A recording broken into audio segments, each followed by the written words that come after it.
Opie and Anthony, XM202.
That sucks. Lesbian. I like that in a woman. And every other kind of deviant. I love paying for sex. This moral decay weakens our resistance to the onslaught of the communist masters of deceit. We're a bunch of scumbags. These abnormalities are corrupting the minds and the hearts of our children. Jackass. I can't believe it. It's pedophile humor.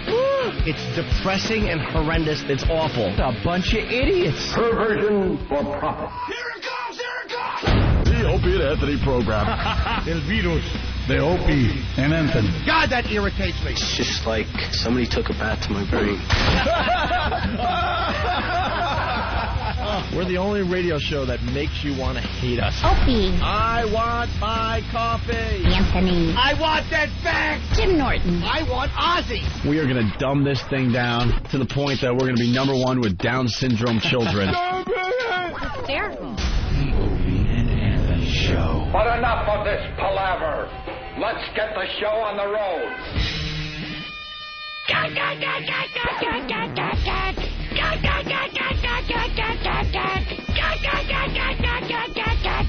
Let's do it! O&A Body Rock! O&A Body Rock! O&A Body Rock! You like movies about gladiators? He said, well, you know, we don't have to freeze his whole body. We can freeze his head.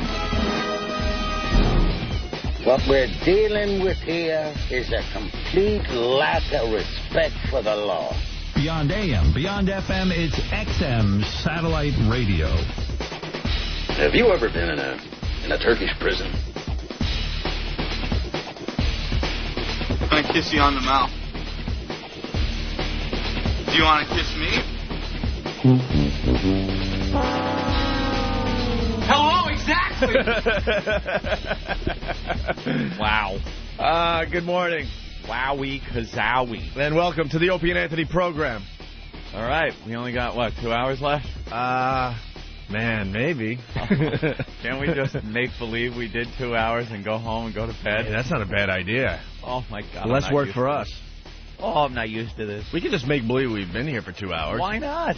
We'll recap Jim Norton's HBO thing, and we'll go home. And then we'll leave. Because we really have nothing else after that. Oh, my goodness. So why should we even bother? Why should we even try? Why, indeed. I guess it's Whip 'em Out Wednesday. It is Wednesday, right? I'm not even sure. Oh, my God. Oh, my God. It is. And then we do this show. Then we go home just to go to bed to do the morning show tomorrow. What? Welcome to the lifestyle. Welcome to the lifestyle. Morning radio. Wow. Well, it is wow. We should get that out of the way, even though it's raining. And not raining everywhere.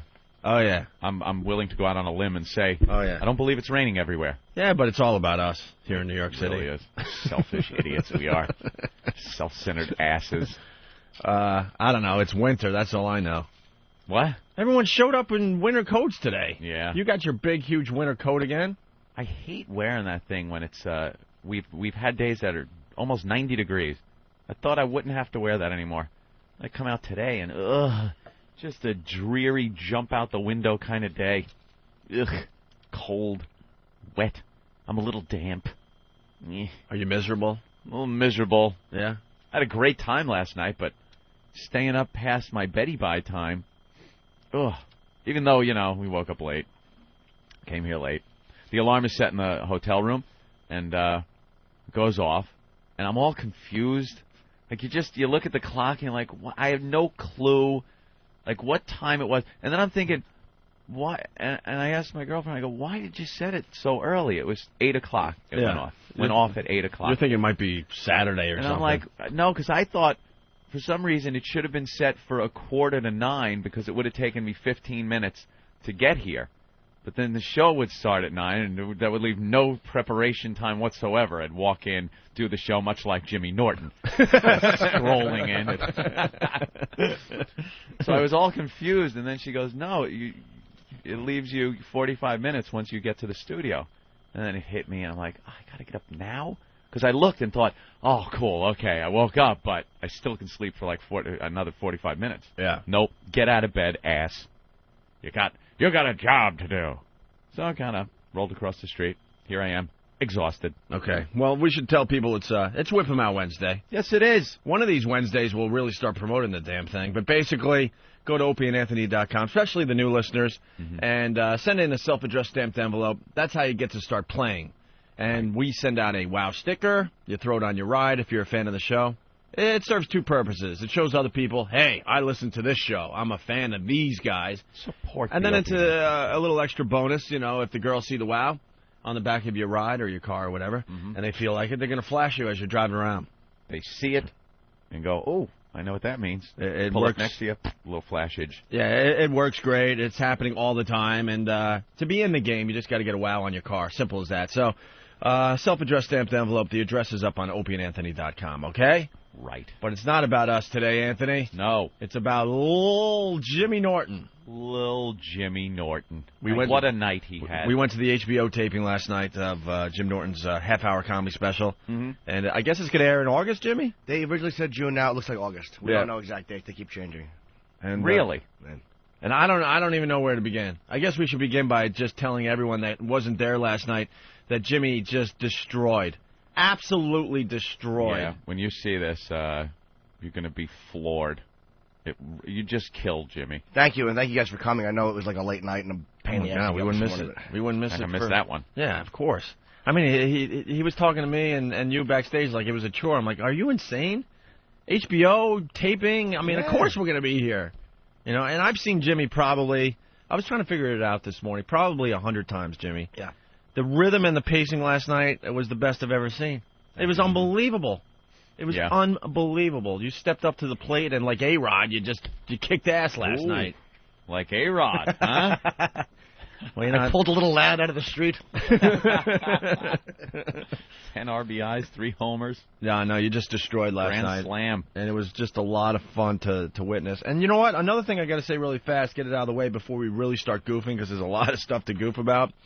The fans were just unbelievable last night. Amazing. I got to tell you guys, I mean, you just get it. You get the show. You just get it. Mm-hmm. You know, there are times when, it's time to be an asshole in a crowd setting. But you guys all knew how important it was for Jimmy last night, and you guys came to the plate too, man. I don't know how, because they are just a bunch of animals. It was a room full of animals that, for some reason, didn't just rip people's throats out like they normally do. Scream out shit in the middle of Jimmy's act during an HBO taping. I completely expected it. Really? I am surprised as hell that they didn't. I'm happy they didn't, but I can't figure out why they didn't. I thought there would be a couple guys that would have to be slapped real hard. Yeah, at least. But I'm telling you, everyone that went just knew this was different and this was really important, and they just came to the plate. They were great last night. They were phenomenal, man. And Kevin Brennan, who did the first show with me, who was really funny, was a little nervous before the show. He's like, "What kind of stuff are they going to yell?" I'm like, "Dude, they won't really yell. Well, they won't yell. They'll be fine." We got to go backwards a little bit. Yeah, Kevin taped his half-hour special before Jimmy, and technically in front of Jimmy's crowd. Yeah, but he was the only comedian willing to do that, right? The rest of them were a little nervous. A lot of the other comedians, were a little nervous to do their act in front of an O&A crowd. Yep. Kevin's like, screw it, I'll give it a shot or whatever. Yeah. And he did great. I love the guy. I've seen him at the Cellar many times. But he got some advice from you before the show, right? Well, he was just like worried, like, what if they yell? I'm like, dude, if they yell, just bite their fucking heads off. He's like, what kind of stuff might they yell at me? I'm like, he was like worried that there's like these little radio terms. Right. He's like, well, is there like a trigger word? I'm like, dude, it's not the Manchurian Candidate. They're a bunch of psychos who enjoy the radio show. A trigger word. Trigger word. Yeah, can you imagine he's just doing a stupid bit and just happens to have the word shit dick in it or something? Oh, God. Trigger word for those animals is good evening, ladies and gentlemen. Please. He was afraid he'd say something like, and the ace of spades. That's funny. Much the rain. Shut up. Poor guy's got to concentrate on his act, and he's backstage trying to figure out if there's any trigger words that he's got to stay away from. That's just going to set the audience into a frenzy. Stay away from anything with the letter A in it. They freak out. They'll rush the stage. Oh, wait. They don't like 3-letter words. No thes. Drop the. It was really interesting. I was walking up, and the crowd was star-studded.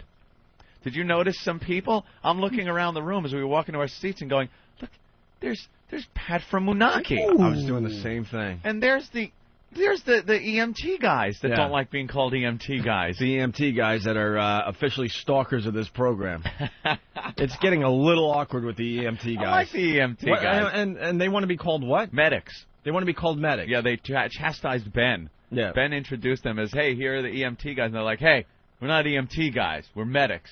Calling us EMT guys is like... And then they gave some kind of analogy that Ben couldn't quite understand. And he hurked and jerked, and off he went. Well, I never got an answer. Well, the EMT guys were sitting right behind Ben, right? Yeah. Yeah, and they're stalkers. I mean, because it's getting awkward. Every morning they're right outside the building, and we have to wave to them every morning. Yeah. They're not saving people anymore. Mm-hmm. They're making sure they're in front of the building. They know when we arrive, and we have to do the awkward wave, like, good to see you guys. But it's like, hey, how you doing, guys? Right. Glad you could make it. No, I like the medics. Oh, they're all right. They're good guys. And then I'm looking around the room, and you're like, hey, look, there's tax cunts, and there's old gravy leg, there's little Connor's armpit, and like they're just star-studded message board people. Yeah, I love meeting the new message board guys, and you're like, oh, you're whatever, You get all excited, like, oh, I know who you are. Read your posts? I was definitely taken back when I saw Pat from Moonachie. Yeah. Pat was, and actually, not only that, but walking to dinner in between the two shows last night, the early and late show, we saw Pat from Moonachie's van, and we had to take pictures with it. I swear. Dude, look, it's Pat's van, and there it is. It has Philbin on the side and all the WOW stickers. Are you a fan of this show? It's just certain things that are celebrity.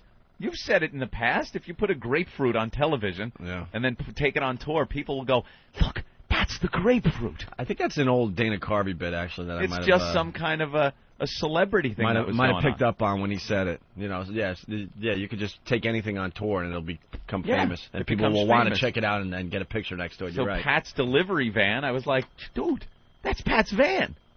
We had to take pictures. Do you know the one thing that I heard from the stage that was almost a heckle? It's got quiet for a second after the joke, and I hear. Oh my God! Yeah. Yeah, where's that Ben? Cackling buffoon Ben Sparks. Dude, half the time I was focusing on you as much as I could, but Ben was in our row, and he was laughing when you're not supposed to laugh because you mentioned hookers, and it just set him into a frenzy for some reason. Went crazy. Yeah, it was your bit about I guess Rio. Rio. And you know how the hookers are legal there. Yes. And what is it? $3? Well, it's 3-to-1 exchange on the dollar. 3-to-1 exchange on the dollar. And then Jimmy goes, Rio, or as I like to call it, Mecca. Right. And Ben just goes, It wasn't just my friend Jamie was with me, and I told him about Jim, and he'd never met Jim, never seen Jim. So as soon as he mentioned hookers, the two of us just started laughing our ass off. And then I look, and Jim looks right at me from the stage. Looked right at you and almost started laughing himself. The only time I almost lost my composure is when I heard Ben. All he wanted to talk about was your hog, and just started goofing on you. And look, Herky. Right. I just leave your act and go into just mocking Ben. It was so hard not to just herky and jerk and goof off. Well, you did herky on the second show. Yeah. Oh, that was the second show? Yeah, he did it on the first. Oh, did I? The first? Okay. It was funny. Yeah, a little herky jerky for him.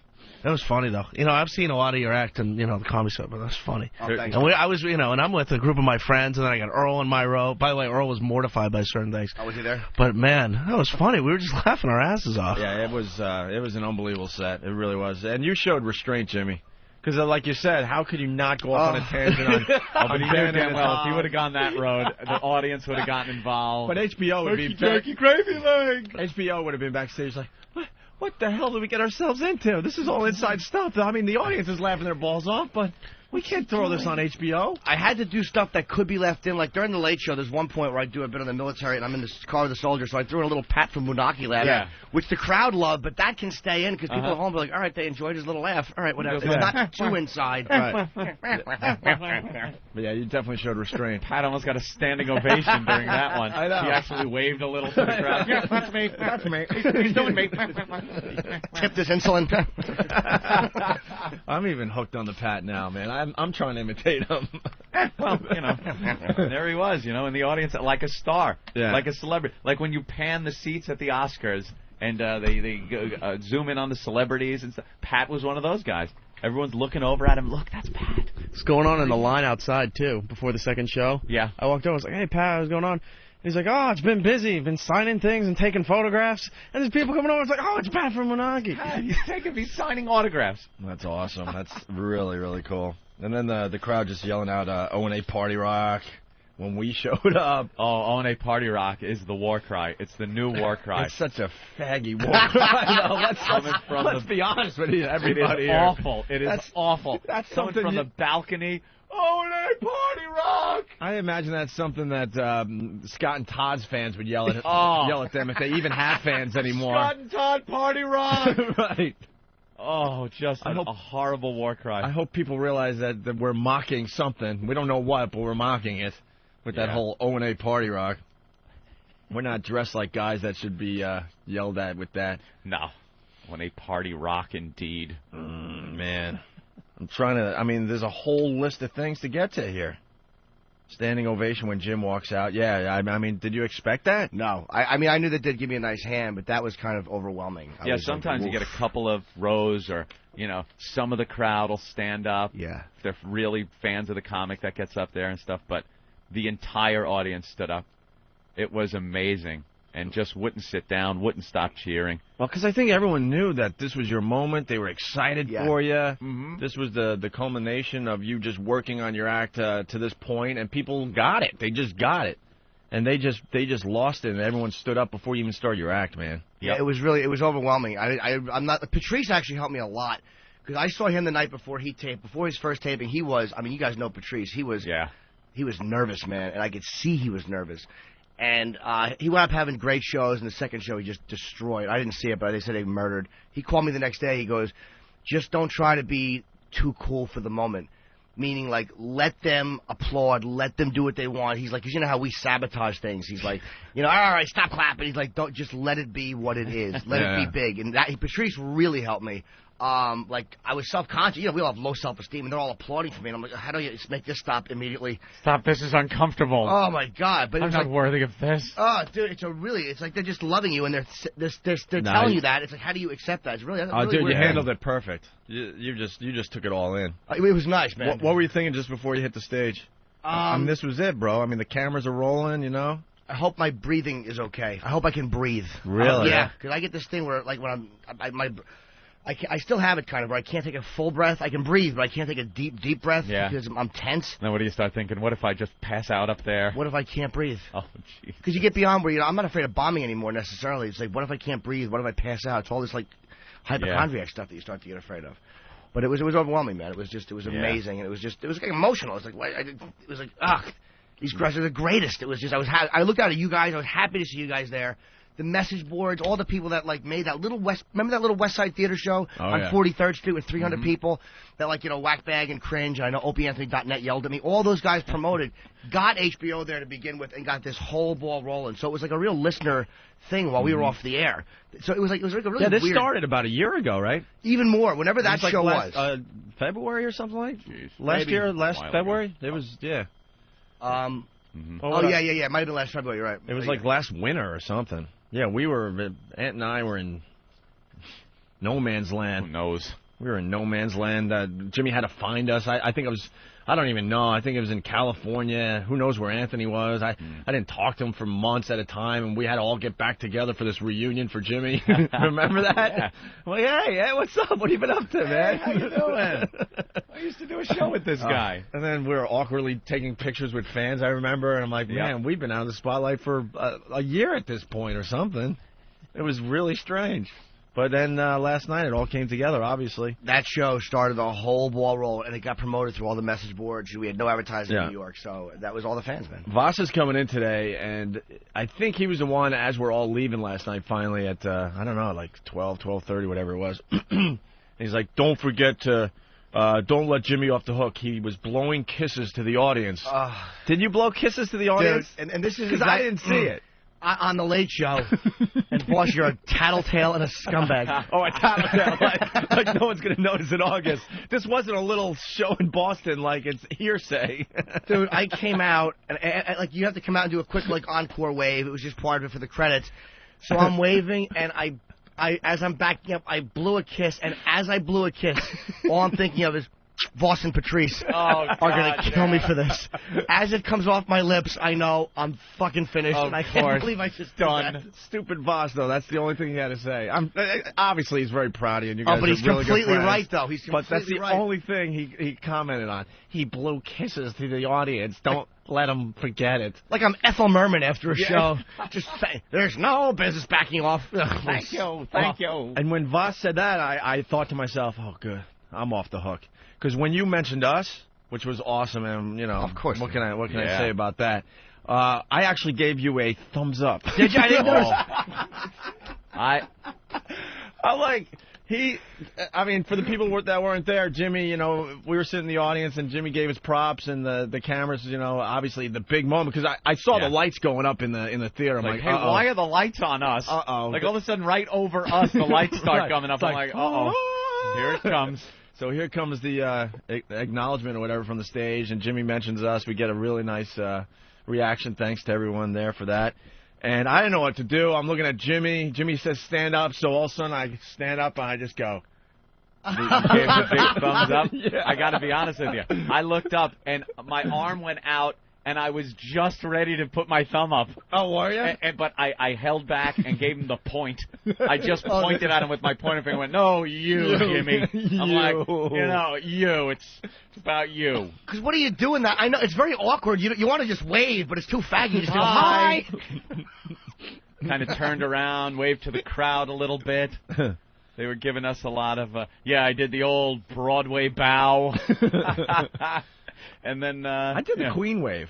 You did the Queen wave? Yeah, for the people in the balcony, I just did the Queen wave. Kind of shook your hand back and forth a little bit? Yeah, slightly. But that was a little weird. But I gave the thumbs up like...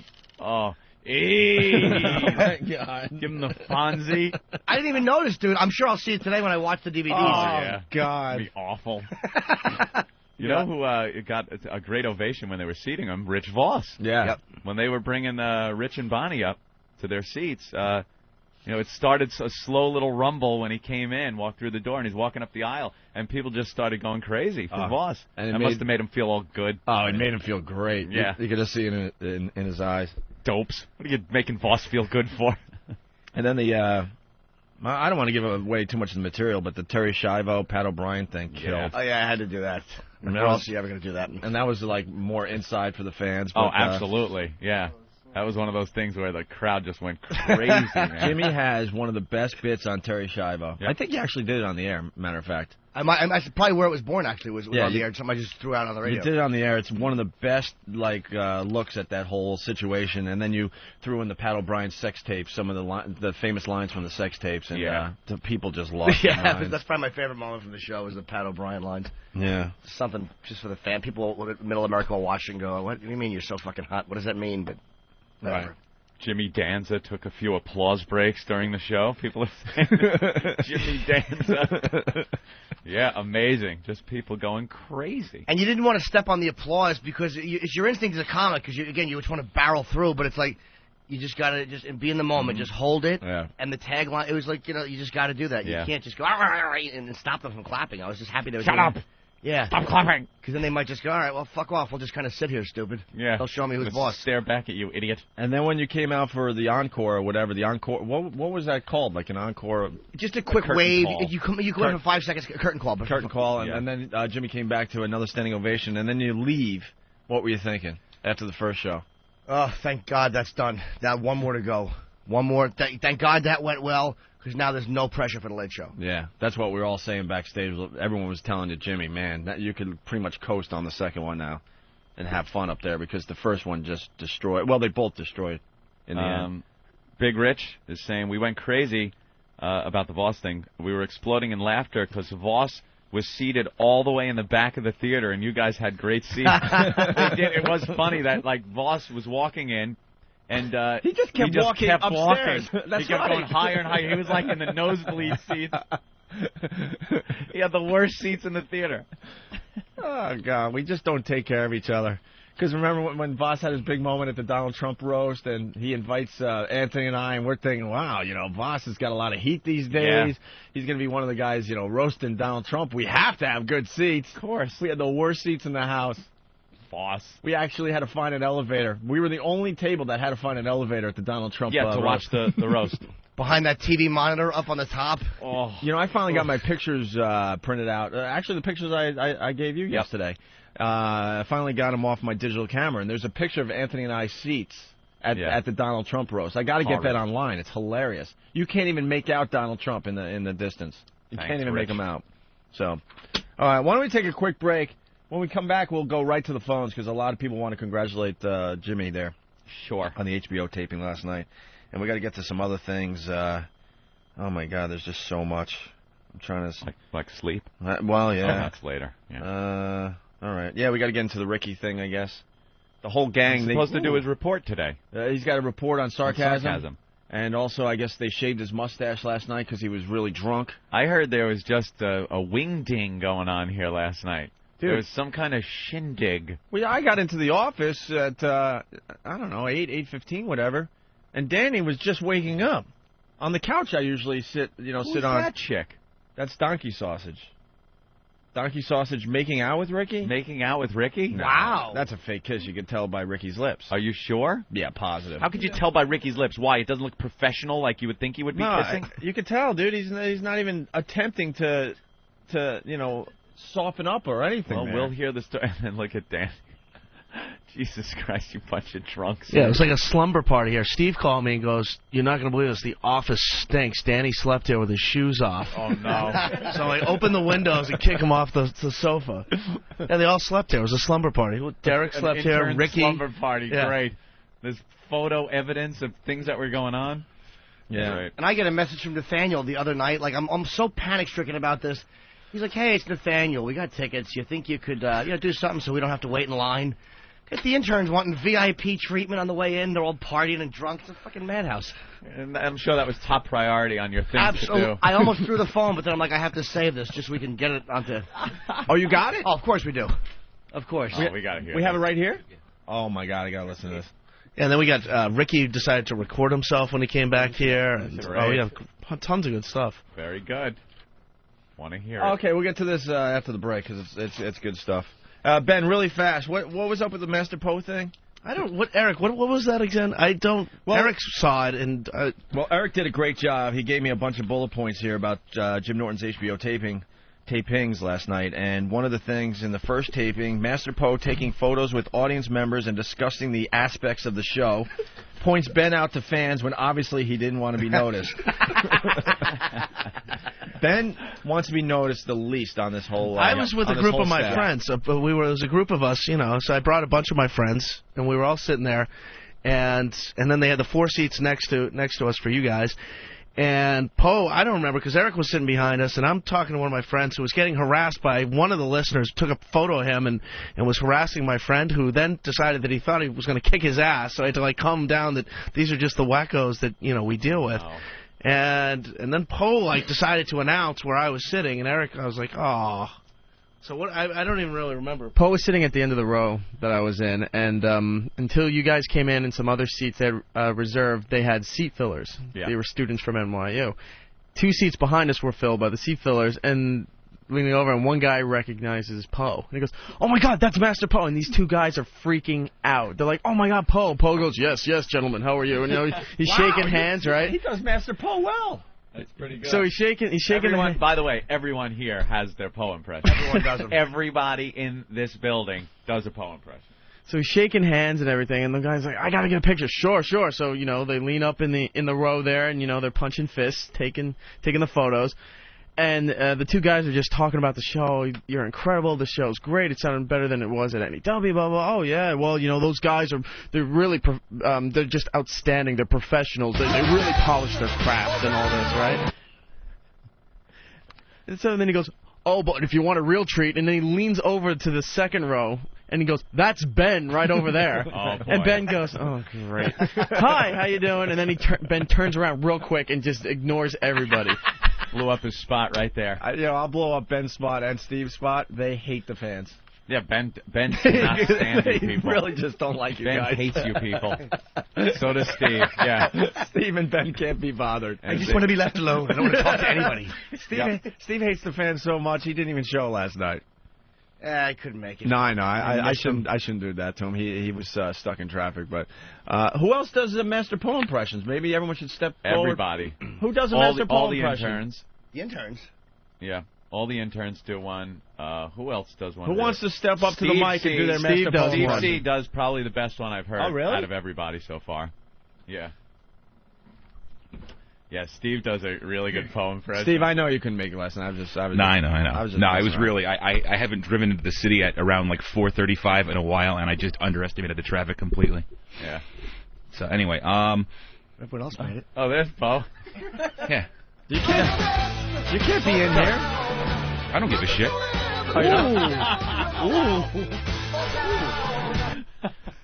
First of all, yeah, Poe does not walk. Poe moseys. Right. That's true. I've seen it. He's got a walk that sort of, he's got both hands out like this sometimes, and he'll put one leg sort of bow-legged out in front of the other and walk, sort of like this. Sort of yeah. It's good visual. It's almost like a keep on trucking walk. Yeah, it's very that's accurate. That's very accurate. And let's see, I need some. Eric, stand right here. So say you're in a room. When Poe walks into a room, he seeks out the person that might physically be the biggest threat, and he walks up to them, folds his arm, puts one leg in front of theirs, and goes like this. As to block the guy off. As to block the guy off. He does like a genie pose. Yeah, thank you. Genie pose with the arms folded, and his shoulder is now against the threat's chest. Steve does some good radio descriptions, though, and he does this. What? Sorry. I apologize. He folds his arm in sort of a genie pose. Then, Poe loves hot chocolate. We didn't know this. Yeah. Ooh. When Poe hot first chocolate fan, Poe. Yeah. When Poe first got here, he was enamored with the hot chocolate so much that he described it as phenomenal. Gentlemen, you had that hot chocolate yet? The hot chocolate here is phenomenal. Let me get you some. So when every guest. So the guests are all treated to a warm cup of hot chocolate. Let's see. The hot chocolate. There's this. Walking into a room. The greeting that most people get is the fists together, right, and the us. So when I don't know what the fuck that means. What is that? I don't know. It's what? It's a respect term. Oh, it's a respect term? Okay. I see him doing it every once in a while. I don't really know what it means. I think it's a martial arts thing. So the fist in front of him, and then he just bends slightly forward. Yes. All right. All right. Now give me an answer to this. All right. Poe, thanks, man. I'll see you. Anthony. I'll see you Monday. Anthony, have a good weekend. Anthony. That is like a great Poe voice, man. That's really good. He gives the fist. And, have a good weekend, gentlemen. There's there's one. I'm missing something. I am missing something. Yeah, it's gonna be your teeth in a second. Look at No, he's not gonna do it. He's giggling. Look at him. He's enjoying this because I studied this. O&A Party Rock. Right. O&A Party Rock. O&A Party Rock. Oh, what am I missing? The battle cry of last night. Shows karate movies. No, but that's not really an impression. He's always training. Oh, he's always training Mars in the other room. He's always showing Mars how to do a death grip on somebody. Marcelino, allow me to show you this new takedown move I have perfected in one night. You could kill somebody with this paperclip. Allow me to show you how to defend yourself against a nun with a frying pan with this paperclip. The most innocuous of threats apparently can be dissolved with a piece of paper folded in three. Yeah, he was telling us that one. You can kill someone with a piece of paper. Certainly wouldn't challenge him on it. And that's the Mosey, the talk, the. You got it down pretty good, Steve. Yeah, you know what? It's just he's a very that's it. The Buddha laugh. Poe laughs like a wise old Buddha sensei, like a ha ha ha ha ha ha ha ha. That's how Poe laughs. You can hear it across the room. Yeah. When Poe's amused by something, it's ha ha ha, silly human. Very good. And that's how. And that's Steve. That's very, very good. You've studied. Yes. You enjoy that. Now I'm looking forward to seeing what Poe does when he punches a change purse stomach. Poe loves me. Of course. Who doesn't love cuddly bear like Steve? And there they go. Master Poe and the best of friends and the impressionist. All right, we should take a break. We'll go right to the phone and see what people have to add to the show last night, okay? Yeah. All righty. Like sands through the hourglass, so is the O&A virus. But can I honestly say anybody rips me off? I mean, when I hear the same exact bits done, that's how I say it. I mean, what about WOW? That's totally their idea. Oh, there you go. Okay. There's something new. Well, and then... There's something new. You know what? I used to do that in Washington, D.C. Tell him, Fred. I used to have people tie bandanas around their cars so that women would take their clothes off in the cars. Dude, get with it. All right, well, I mean... Give me an original idea. Well, Come on. I mean, I know. I used to have my listeners tie a bandana around their car. I mean, I've done it all. What about going off on... I totally know that's you. All right, okay, whatever. I got to go. Please, I don't really want to get into a discussion like this. So delusional. That is really funny. See, Someone found the clip. Yeah, that's something we couldn't play on the old show because of the gag order that he placed on us. How do you tie a bandana around your car? That's a great one. That's a big bandana. What's the matter? My car has cancer. People throwing frisbees to their cars, jump and grab it. God, just showing your age, man.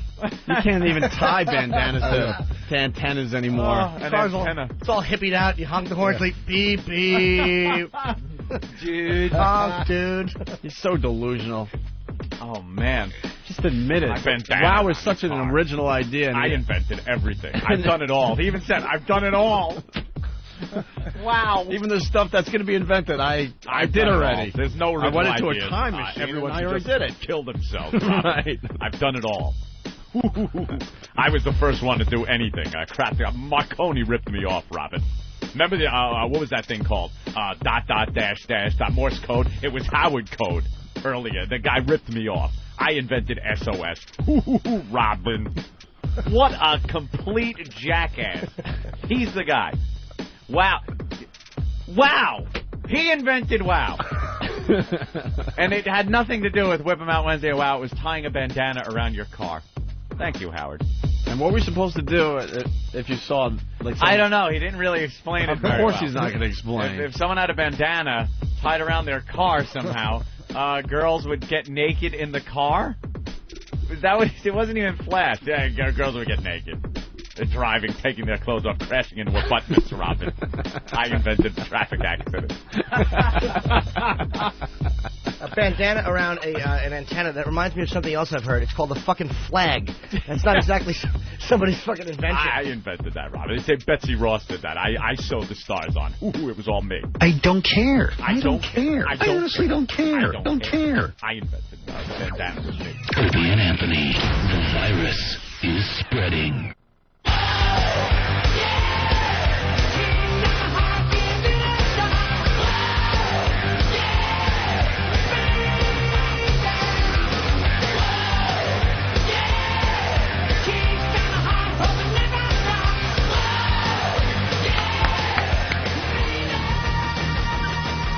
I think I fell asleep for a minute there.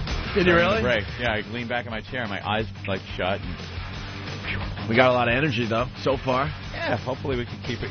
It's just a weird day for the show. It's a very very happy day for everybody. Of course. But yesterday was kind of a long day, Yep. Yesterday got up at 5 and went to bed around 1. It almost up 24 straight hours, and one night's sleep doesn't take care of the sleepiness. So it is Whip 'em Out Wednesday. If you're looking for your WOW stickers, go to opieandanthony.com. The address is up on the site for you to send in your self-addressed stamped envelope, so you could get the WOW stickers on your cars and trucks and stuff for the spring and summer. All right. There you go. All right. Where were we? We got sidetracked there a little bit. Oh, we were going to go right to all over the place. We're going to go right to the phones, right? Yeah. All right. Let's say hi to Dennis in Jersey, who actually has been waiting to talk to Jimmy for an hour and a half. Are you kidding? Dennis, what's up? Hey, guys. Hey, man. Hi, Dennis. Hello. Hi, Angel Eyes. I just want to tell you that you were awesome. It was the 16th time I've seen you. Wow. And I just want to tell you, I'm a comic in Jersey. I've been doing it 7 months, and it was the equivalent of seeing the Beatles on Ed Sullivan last night. On who? The Beatles on Ed Sullivan. Oh, thanks. Did he say Ed Sullivan? Yeah, well, I've been watching you that much. I can't get my thin bird lips to get words out. Oh, thanks, man. But I just want to tell you that I really, dude, everything in your face when you walked on stage and you got that a big ovation after I yelled shit dick during that quiet moment. Oh, that was you? I was right next to Pat from Wanaki. Okay, And I was right next to you guys, and you guys walked out, and everybody went nuts. I mean, this show is amazing, and somebody needs to tell Rich Voss he's a dummy. We love Rich. He walks in the line for the second show, and he goes, somebody went, "Hi, sweetie," and he goes, "I have little midget hands." We go, "Nice comeback, dumbass." He was so embarrassed. His poor fiance walked away from him. Voss has some great stories we'll get into when he gets here. I think he's going to be here within 10, 15 minutes. But so you were the shit dick guy. I was going to bring that up. Because, like Anthony was saying earlier, he wasn't sure if the audience was just going to be just a bunch of dicks. Animals. And, we gave you guys your props. You knew how important the night was, and you went with it, and it was awesome. But, the warm-up comic who did a great job, what's his name? Drew Frazier. Drew was really, really funny. He was getting the crowd going before Jimmy and the rest of the comics, hit the stage. Anyway, so he quiets everyone down, and now HBO is rolling tape. Here it is. Here we go. We're starting the HBO taping. Ready for the big intro. Ready for the big intro. Ladies and gentlemen, HBO presents, the big intro. So you need that silence beforehand. Yeah, so they're rolling. They're now rolling, and all of a sudden it was you, Dennis. You go, shit dick. This just echoes in this auditorium. Shit dick! And the place comes apart. Just loses. And that's when. And this was the Late Show, right? Yeah, I think was so. there. And when, there was a little concern backstage. Jimmy was feeling a little bit too. He's like, well, it's a Late Show. It's an O&A crowd. They got to be hammered. I know they're drunk. Are they going to be able to focus for this, I mean, they're going to have fun, obviously. And that was the moment where I'm thinking, oh, this could get a little interesting, because everyone just starts laughing hard. And that usually starts it. Then the next thing is Chester's liver or what have you, Keith the cop leaned over to me at one point and said, he goes, did you notice the smell of alcohol in this room during the second show? The first show we went in, saw it, and then we come back, and Keith just leaned over and said, the smell of alcohol, you could smell it in the room. Nothing like smelling alcohol and bad breath at the same time. Drunks. You drunks. So then the guy has to kind of make an announcement, and as he's making the announcement, you can hear in his voice that he thought it was pretty funny, though. Oh. He's like, look, you can't, I forgot what he said, but basically, you can't, please don't yell out anything. It's just tape is rolling, and you're just going to screw it up for the comment. Yeah, there you go, okay, yeah. But he had to make the announcement because of you, Dennis. Thanks, guys. Punch it out. Thanks for coming, man. There's Dennis from Jersey. Let's go to Steve from Staten Island. Steve, what's up? This is Pete from Staten Island. Yeah, what's up? Oh, I just wanted to tell him what a great job he did last night at the show. Thanks, buddy. You stopped. I sat in the row just before O&A to their right a little bit. What's that? Yeah? What'd he say?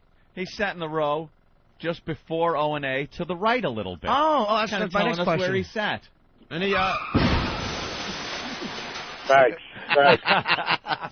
Steve, any highlights or what?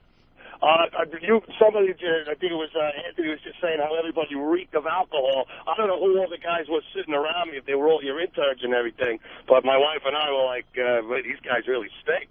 We couldn't believe it. We were in for the Late Show. Apparently so. They were drunk, too. They ended up sleeping here last night. I'm wondering how many guys brought their wives or girlfriends and they had no idea what they were about to see. No, I know. That's always... My wife doesn't really listen to you guys. I try and get her to call all the time to play Guess What's in My Pants, and they stick her on hold for too long. Oh, really? And she never gets through. Ah, bastards. Well, we're going to be reaching for material today, so maybe we'll get her on today. I hope so. All right, Steve, thank you. Thanks, guys. There goes Steve. Let's go. Before I forget, I got to thank Eric Logan. And XM, they sent me a nice cheese box. It was like a little weird box of like cheeses and well-wishings. They did? Yeah, and Logan called me at home just to say good luck, so thanks, man. It's very appreciated. That is very nice. I just had to say that before. Elo. Logan is just awesome. Phenomenal, dude. He's just amazing for us. He really is. I mean, Anthony and I are not used to someone that is in management that actually supports the show. We're just not used to it, so we're trying to figure this out as we go, because we're used to just being very defensive and working with people that just don't get it. But Eric Logan, man, he's like the biggest fan of this freaking show. So I assume he has an ulterior motive and he's lying. Yeah, exactly. I know, exactly. He can't possibly be in management and be like a cool guy. That means he'll probably be leaving the company within 2 or 3 months. That's usually the case. Because, I mean, in the past, we've had people that could have been the guy, and then all of a sudden they're packing bags and boxes in front of us. The famous Ron Valeri story is just unbelievable. Anthony and I working at BAB, we get the big the call to start our real radio careers together. A full-time slot for both of us. Yep. Do an afternoon drive up there in the Boston area. And the guy who hired us, who kind of discovered us, was this guy Ron Valeri, who was the PD up there. And he was coming down to Long Island every weekend to see his wife or his wife's family. There was something going on there. And he heard Anthony and I on the radio, basically, and went, whoa, I want these guys bad. So he was the one who hired us, and we were pretty excited because he had a name in the business at the time. And we get up to Boston, and within 2 weeks? Not even? Not even. Like, I think that we commit ourselves to make this move, okay? And it's very important to work for a PD that gets it. And to work for the PD that hired you. Right. Because in radio, when they bring in new guys, the old guys that the old PD hired usually get fired. All of them get fired. So the PD can bring in his guys. Right. It's kind of like when a coach comes in, and he wants to bring in, his coaching staff. Or when the head of the mob guy gets killed, and there's a new guy, he brings in his boys. So we are so excited. We go up to Boston. We're about to begin this gig, and we sit down for our first meeting with the program director, Ron Valeri, who went way out of his way to hire us. We're in his office, and we notice his office is a little stark. Yeah. And there's boxes around. There's boxes all over the place. And, he was pretty much telling us, welcome to Boston, welcome to the station. You're going to love it here. And he's just kind of casually, taking things off his wall and starting to throw them in his boxes. Yeah. What's going on? And it turns out he got hired to be a program director here in New York City. Yeah. So he was leaving. He was leaving. And that's when they hired Dave Dickless. From the middle of fucking nowhere, who just never got it. Just never got it. Yeah. So. Wow, where'd that come from? Oh, yeah, Elo.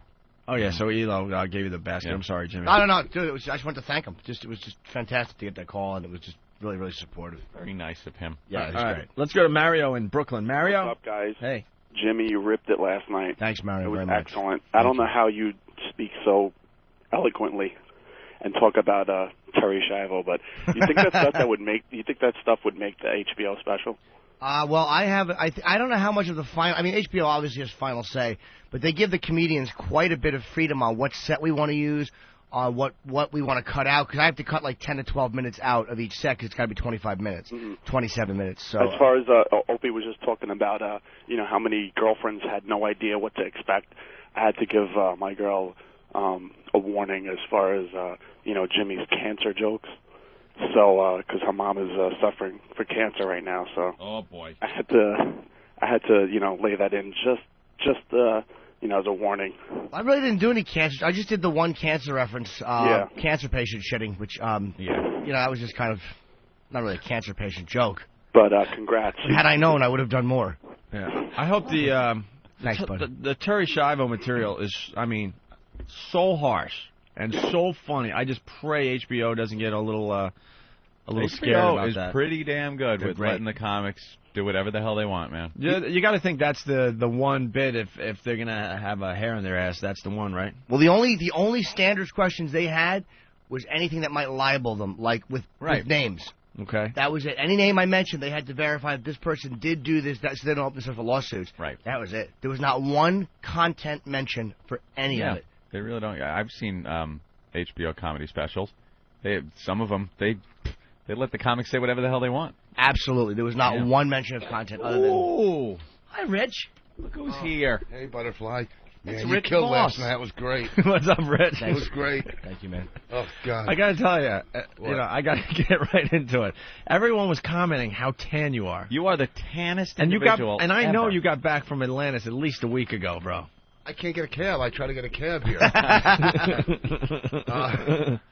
That's wrong. I can't. Look at this contrast between Jimmy and Boss. You are so dark. Thanks. It's brutally hot and sunny down there. Wow. Get your hand off me. Why? It feels good. You know what? When I walked in, I thought Jimmy was going to throw me a kiss. That's a good way to end this show. What are you, Carol Burnett? Jesus Christ. The guy kills. Yeah, and then I'm fucking him in the ass. Bye. What's wrong with you?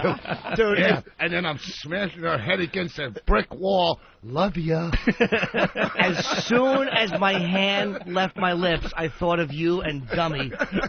Even in my finest moment, I have to think about my friends shitting on me. Those awful comedians. What are you, fucking Kennedy in Dallas? Throwing kisses? You're the new Pope? Jesus Christ, you just talked about rape material for an hour. Love all of you. I love you all. He was overcome by emotion. No, How do you know he was blowing a kiss from the seats you had? I walked on top. I'm not going to sit down there in the middle and be seen in the audience. I'm a fucking celebrity. Be seen down there. That crowd was great, huh? Weren't they awesome? They were on fire. You walked out with Bonnie and everyone was giving you your props big time, but then people started laughing because you just kept climbing the stairs higher and higher Well, that's higher. where we sat for Patrice, too. Well, that was because of the smell. But no, it's just, you don't want to sit. Well, because during tapings, comics, it's hard for us to sit down. We want to kind of like even stand to the side or something, you know. You want to shadow box along with the comic on No, stage. that's my bit. If a comic shadow boxes before he goes on, he stinks. That's like if you're going to have heart surgery and you look over and the surgeon's shadow boxing, you're fucking dead. All right? Big C from New York says Voss looks like C. Thomas Howell in Soul Man. Ooh. There you go. Not bad. Yeah, I did get a lot of color. Speaking of, you know, I don't want to do any, speaking of black, but I was watching the news this morning again, and this little black girl, you know, the 5th grader, got handcuffed. Everybody's in an outrage, but isn't school supposed to prepare you for your future? I mean, you recovered from going, isn't school proposed to? I know. That's a good joke. To. You can recover from that. I know. Nice I woke up late because my dumb phone, I have an alarm on my phone, but I forgot last night I set it on vibrate, and I didn't hear it in my ass. And I'm Wendy Liebman now. I'm doing all my punchlines on. God, did you kill this? It was so much fun. No, but he was. You know, listen. We used to do gigs at open mics, like in Red Bank. There was a little club, the Laughing Bee, and we would go down, right, do gigs, you know, for free. It was a coffee house, right? And this was what, you know, I say what 10. Or 92 maybe, 93? I don't know. It was a while. I was just getting divorced, I think. You know, you'd go down, and you know.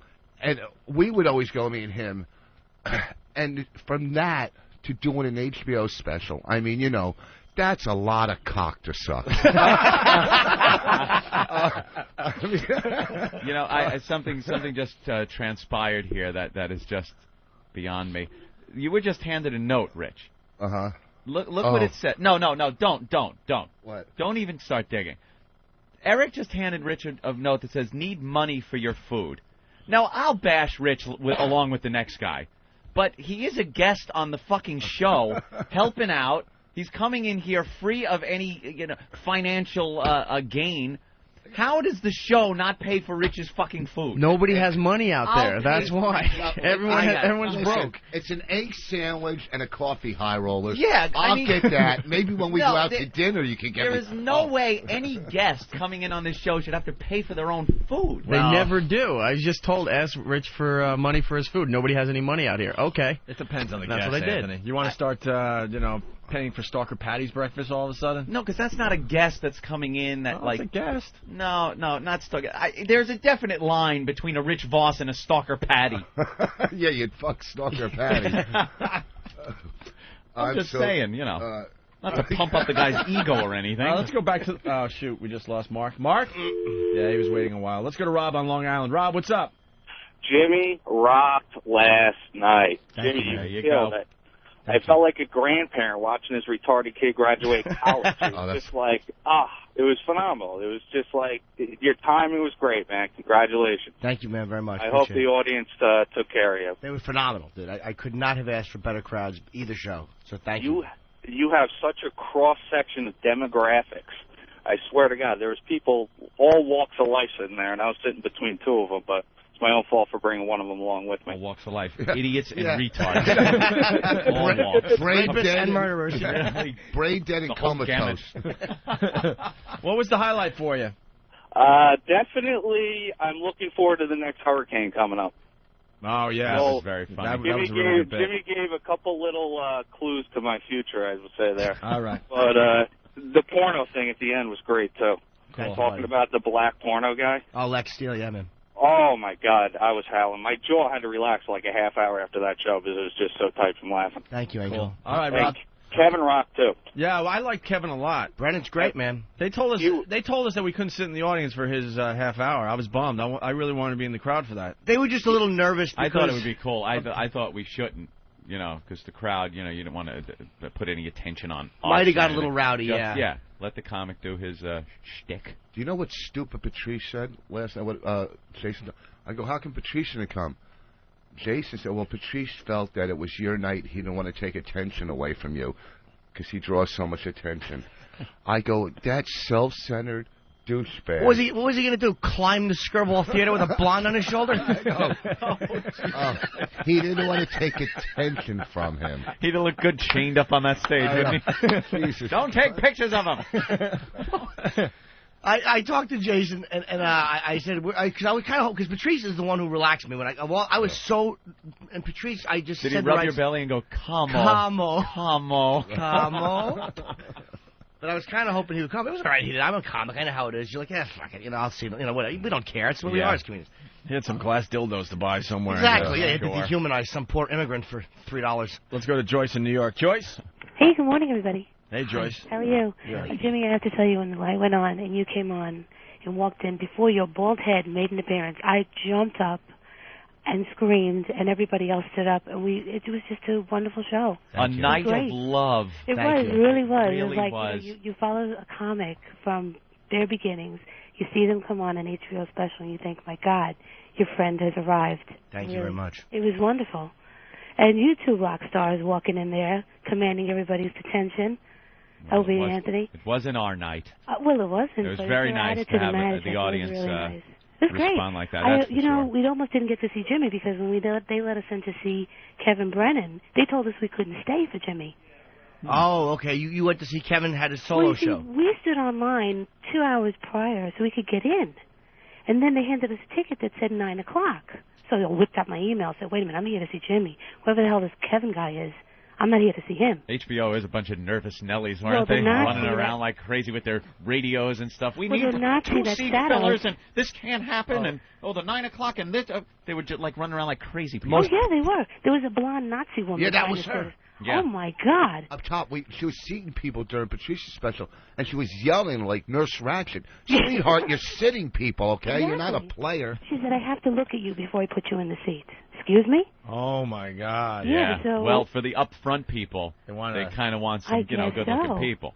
So a bunch of us stayed. Didn't have much to choose from then. I'd like 2 3s and a 5, please. Right. Just a second. Jesus, is there any 4s in this whole damn place? They're all well-dressed, nice people sitting in the front couple of rows. Kevin wasn't bad at all. I mean, I was glad I saw him, but the crowd was not an O&A crowd. The people that were around us, especially the black woman knitting.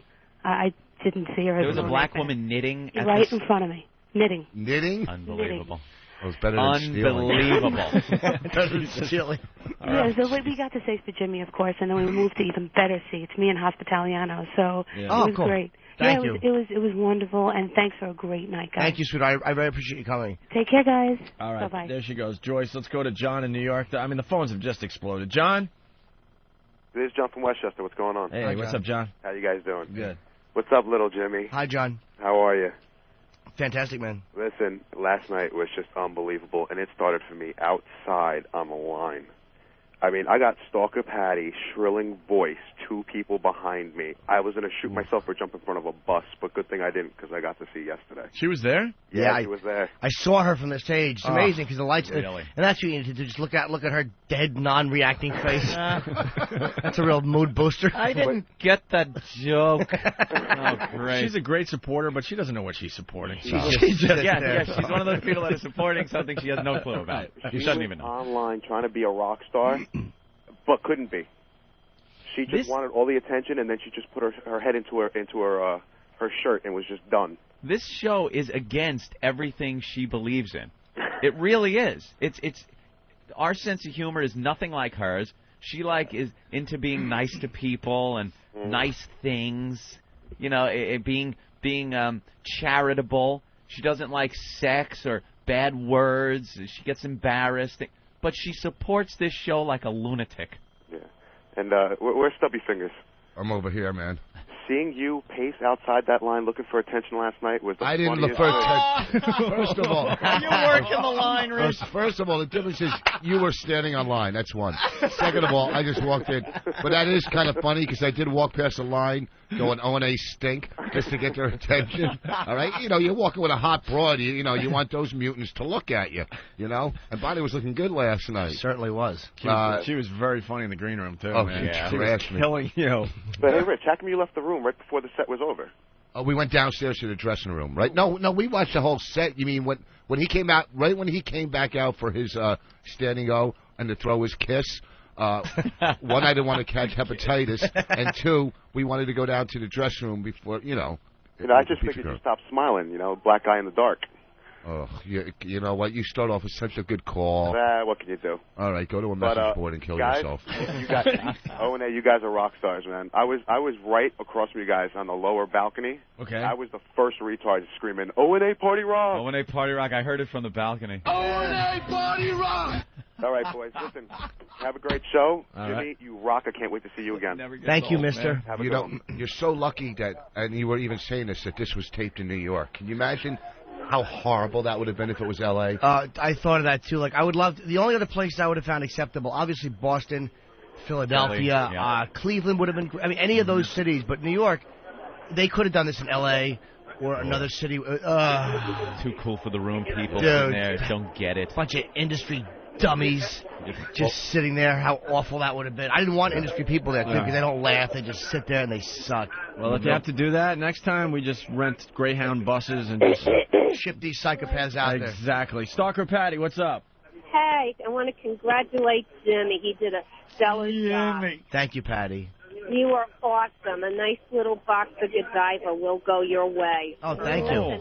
Stellar performance, and you did such a great job. That's all I wanted to say. Patty, you actually get the jokes and everything? Yeah, I do. I laugh and everything. Sure, I get the show. You don't find it maybe a little mean-spirited for your taste? No, but it's the show. I laugh. Hey, I had such a great time yesterday. I was hanging out with a couple of people afterwards and whatever. Socializing. You were socializing? Yeah. Yes, I was. Did anyone finger you? No, I didn't feel anything. If anybody did, I wouldn't know about it. And where are you getting all this free chocolate from?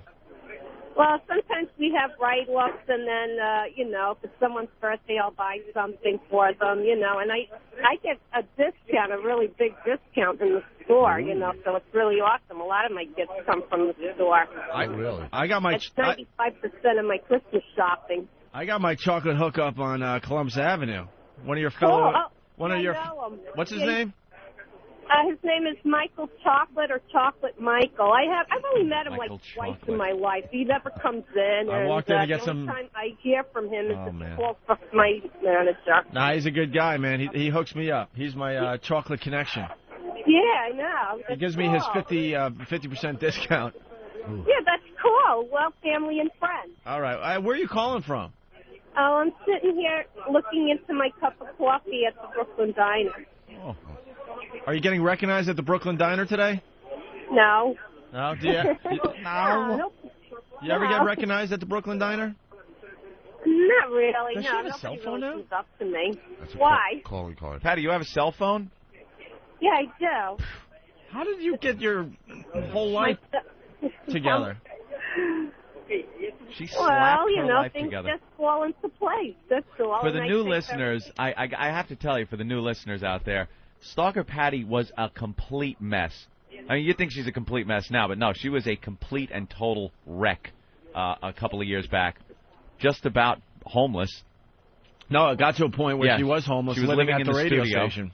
She had not a possession to her person. She was living under the stairs with a stuffed rabbit. Yeah, that's all she had. On a cum-stained mattress that just happened to be there for some reason. Under the stairs. Or a couch or something that was just awful. And she slapped her life together. I think the 2 years that we were off the air, she spent getting her life together because she wasn't able to obsess about the show. Now she's got a MiFi, a cell phone. Good paying job. Job at Godiva.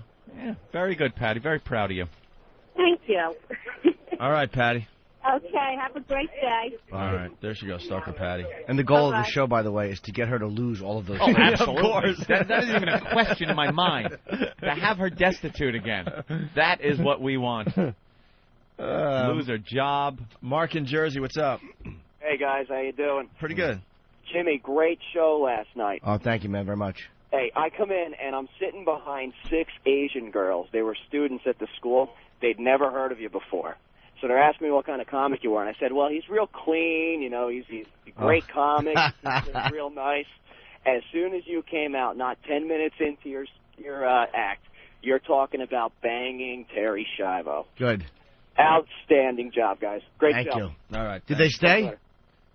All right. Doughboy from Whackbag. Doughboy, what's up? What's going on, guys? Hey, man. First of all, I just wanted to say that I was sitting in the front row, and that fat beast kicked me out and moved me back to the third row, the front row of actually cushy seats. You weren't attractive enough? No, I'm a fat guy in a suit. It just doesn't work that way. Wait a minute, sweetie, what show were you at? I was at the second show Oh, why'd they move you? because I'm a fat guy in a Yeah, suit. but they only moved you to the third row. That's not bad. Yeah. Some people were moved right out of the theater.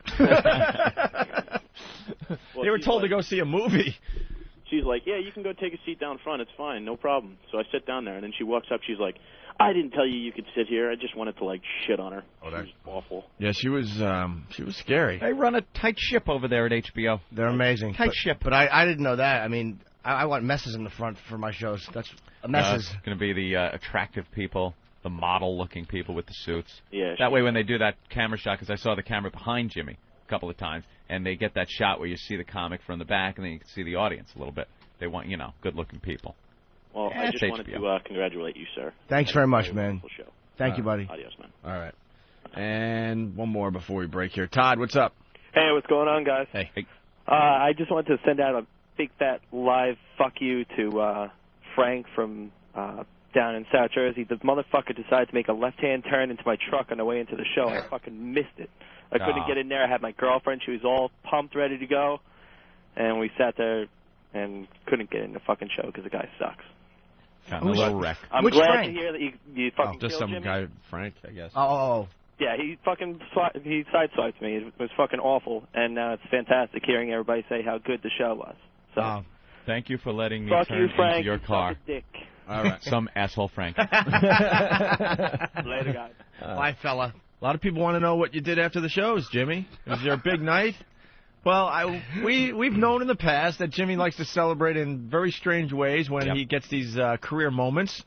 The last career moment he had was finally getting to talk to Ozzy Osbourne on this show. It was like a 40-minute interview that just, quite frankly, was some of the best radio we've ever done, and we were all on a high. And you celebrated by, I think, if I'm not mistaken, maybe someone could help us out because the fans know the show better than we do. But I think you got a young lady of the evening, and she did something on your chest or something, right?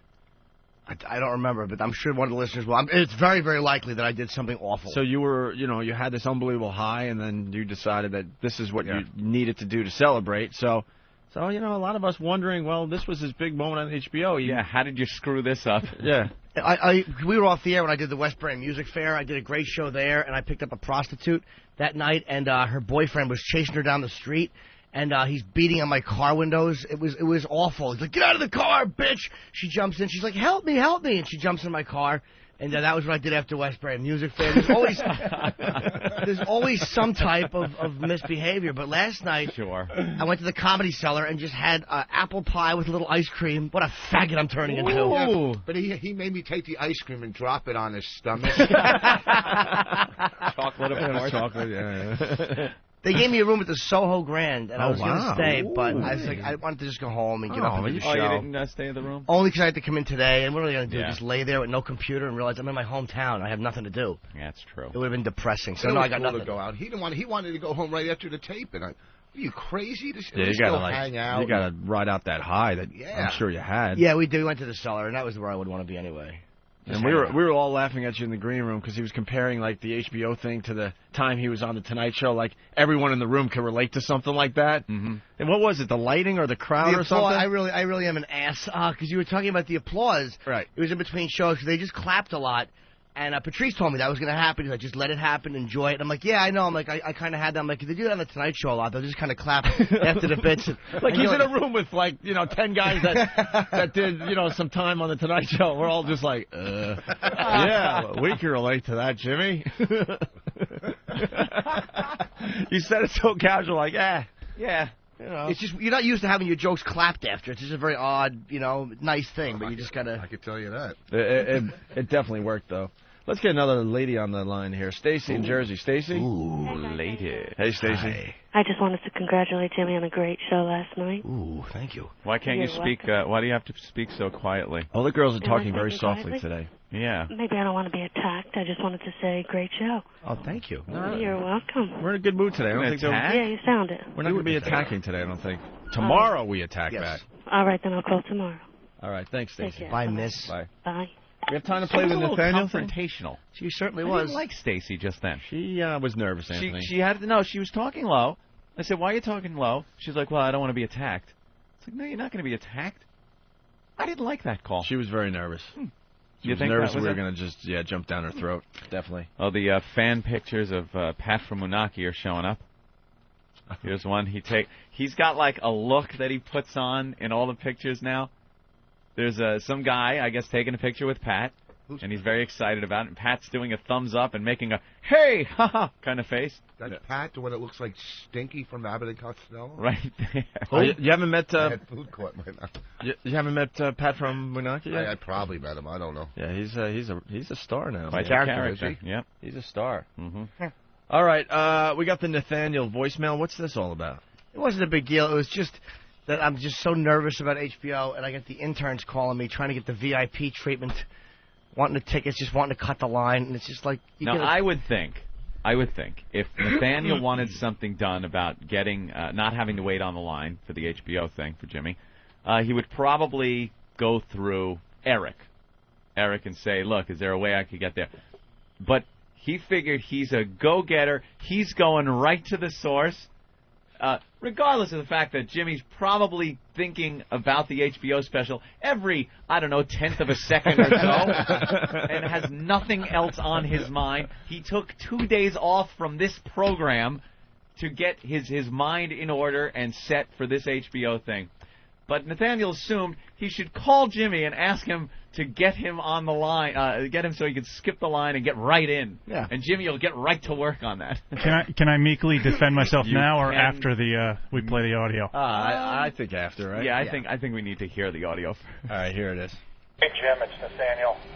Just following up with my email. I'm just hoping to get into your show tomorrow. Danny and I both have tickets. We got them through Broadway Video thing. If there's any way we could get in without waiting in line, that would be awesome. If you could give me a call back, I'd appreciate it. Talk to you later, Jim. Jimmy's just, drop everything. Drop everything. HB, what? I don't even... In my defense, yes, I hadn't gotten a satisfactory answer from Eric in terms of being able to, because the line went around the block, and I knew it was going to be very hard to sort of get in. And I would like to see Jimmy up close and personal because I enjoy his comedy. And I had so I emailed Jim, and I was just going to leave it at that. I knew he was busy, so if he's going to get to it, he didn't. And I like under the little the dash at Eric there. Well, where, you let everybody know that you did indeed ask Eric and did not get a satisfactory answer. Well, from there, I called Kenny, who was handling all this stuff. And Kenny was saying, I'll see what I can do. And Kenny had a million other things, and I never heard back, so I said, I don't know what to tell you. So he took it upon himself. So I was a little nervous, and Ben did recommend to call Jim personally. Ben, you're the one that told Nathaniel to call. Ben, well, listen, I told him just to call him. I didn't think Jim would care. But people don't. Jim doesn't give a shit about this stuff. People don't. But it's a big. Well, listen, this was a different thing. Hold on. I got to get in on this. What people don't understand. You're looking at the biggest instigator on the show. Oh, I know. A lot of people point the finger at me. He's the biggest instigator on this program. He loves stirring it up and then stirs stepping up back shit and looking. all the time and just sits back and giggles. Well, no, wait a second. Well, this was a different thing.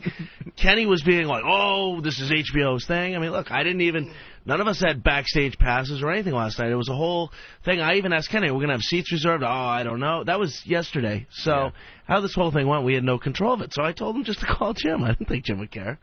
How did it work out for you, Nathaniel? Did you actually get in and... Yeah, it was a little harder than it was for Danny. I'm not trying to throw him under the bus either. He was a little more forward, and got in, and I was a little more meek, and it took me a little love longer the competition between these two guys. Did I'm not as- Danny give you like a ha before he walked in or something? He did until I then walked by him on the way to seating. I don't know. It just worked out that I went right by See, him. I gotta explain another thing. You gotta get everyone involved here. Like, there's a hierarchy going on here. Okay, we hired Derek. Derek does a great job, taking us in and out of breaks and coming up with music on the fly when we need it for bits and stuff. Derek's like the boss in that room. Yeah. Well, let's not go nuts. And and he's like this much higher than Danny and Nathaniel, just barely. If you're looking at an official hierarchy of the behind the scenes crew, and then Danny and Nathaniel are basically waiting in the wings to take Derek's job. Yeah. So when Derek screws up, and he will, everyone does. Because everyone does. And then we're going to have to move one of these guys up. So these guys are jockeying position always. That would be a real tough decision. If you had to make it today, who do you put there? Derek leaves, something happens, he's gone. Who now moves up? Because the other guy is just going to continue doing what he's been doing, but one of them will get that little notch up. I think I like Danny. Oh, Nathaniel's a little too wow. sarcastic for me. What? Yeah, I forgot how unwelcome sarcasm was at this show. Hence the joke, buddy. I don't know. That would be a tough one. I think we would have to do it because they're pretty equal here. I think we'd have to do it on some kind of lottery basis, coin toss, some way where fate is the only one to blame. Because there's a rumor that's already circulating that we might have to fire Derek because he was, feeling up Sunset Thomas and fingering her. Feeling up on company. Feeling up is brushing your hand over a breast. That was sex that was going on that couch. And he was doing it on company time, so he's got a meeting with Human Resources later today. Very upset. You know what would be beautiful if he left and instead of putting Danny and Nathaniel, he just brought in someone from the outside. Oh, really? Just screw him over. Stalker Patty. Put Ricky in there. Ricky. Well, no, that Travis kid, he's a go-getter. Travis is really a go-getter. I don't know. But like you were saying yesterday, I think he's brown-nosing it a little bit. Yeah, that's true, Like too. these guys, they've built their reputations here on their hard work and sense of humor and fitting in with the show. And I'm not saying Travis hasn't, but Travis is adding this element of, I'll do whatever you want. Can I wash your apples, sir? Yeah, things like that. Well, it's a good thing. I mean, to see the guy wash the apple is something I don't think Nathaniel or Danny would do. And if we're going to talk about brown-nosing, Anthony and I don't like brown-nosers. Jimmy, you like brown-nosers? If they're brown-nosing me, yes. Yeah, if they're brown-nosing other me, people, I got no no. problem with it. Stepped right into that one. Yeah, watching a brown nose someone else is like that's revolting. Brown nosing me? And I'm starting to get her. And I'm starting to think that Danny slept here last night, so we would notice when we came in how hard of a worker he is. No. All of a sudden he's waking up conveniently. He's waking up on the couch as I'm walking in. No, I don't see that at all. I see a drunk kid that had to fucking sleep it off. He's giving you the thumbs in up. the workplace. Very irresponsible. All right, well. They're all So you took care of Nathaniel? all amazing. How did that work out? You didn't even call by him back. hitting a save just long enough to get Steve to get that audio. He didn't do That's anything. pretty much what he did. And I didn't expect him to, and I wasn't, thinking Jim's going to be shaking my hand as I walk into the Scribble Theater last night. But I talked to the HBO people. I actually went to called L.A. and I talked to Chris Albrecht and I said, look, this kid has to get in first. And they made a few phone calls and there was a problem with the line, but everything got, apparently a couple people were fired, but hopefully they got it all straightened out. happen. Yeah. I'll be taping my own special at the end of the month. Jim did great. Yeah, good one. Wonderful. Give me a car crash. That sucked. There we go. All right, Nathaniel. Thank you. Good job. Okay. Well, I hope you... We'll take a break. Did you get him? No? Nothing. They're Kid's good. They're wise to you. We still got lots to do. We got Voss in studio. Yep. He was cracking us up in the green room talking about his little vacation to Atlanta. So we got to get into that a little bit. Also, Sandy Kane, the return of Sandy Kane today. Oh, my God, that's right. Sandy Kane returns. And her genital wart. So we're all going to have to take a look at that to see how much it's grown in the last 2 years, 2.5 years. Oh, I hate that I have something in common with her. You got a wart on your finger, right? They were taken off. I had them taken off. Yeah. Oh, did you? Yeah. Those are just warts. You got to see what she's got. Oh, it's like an ear growing. Yeah, it's really disgusting. It looks like cauliflower. And it's kind of... It's just bubbling skin, basically. It's growing off of her pubis. Just off. In like a tube. It first comes out of her with looks like this fleshy tube. And then at the end of the tube is this lump of cauliflower-like flesh that kind of goes back and forth if she flicks it. Can you get my wart into the show? Oh, that was awful. We nicknamed it. It's Twatto. Yeah, because Quato from the what the hell's the name of the movie? Total Recall. Total Recall. Yeah, they got Quato, that little beast that comes out of the guy's gut. Well, this is Twatto, a little beast hanging from her twat. So she's coming in, and also I think when we get back, we got to get into the Ricky situation. Another intern here. You want to talk about the hierarchy? Oh, he is low man on the scrotum pole, man. Oh my Nothing. God! And then they shaved him or something. They shaved his awful mustache last night. How degrading is it to have other men shave you? We're showing our age, Anthony, because as soon as it was over, we got out of there. You went back to the hotel, and I went back to my apartment, just crashed hard. These guys were just beginning their night. Is it age, or is it the fact that I had to get up for work the next day? Yeah, but these guys had to, too. They slept here. They barely slept. Danny said he got back here at like 3 in the morning. They all got really drunk, and they shaved Ricky's awful mustache, and Ricky's like sort of kissing girls, and I'm hearing rumors he might get kicked out of his house. Were they in a bar? Did they go to a bar? Or? Yeah, they went to some kind of lounge down there in the village. So yeah, and Ricky's got his report on sarcasm today as well. We got lots of radio to do. You got that? Mm-hmm. All right, we'll go to break with this. Check this out.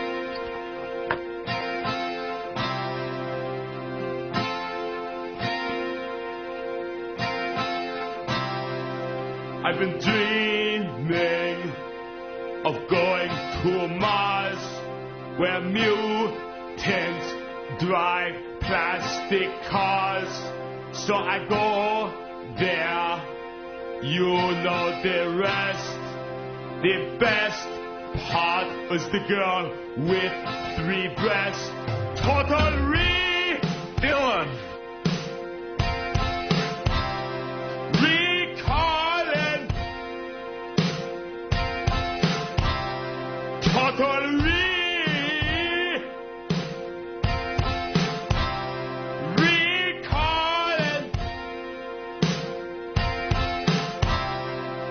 So I'm on Mars, and I meet Queto, and I pull this big metallic thing out of my nose.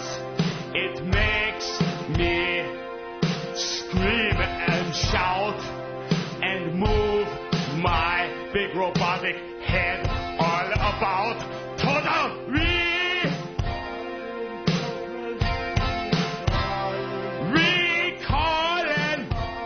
see you at the party, Victor. Total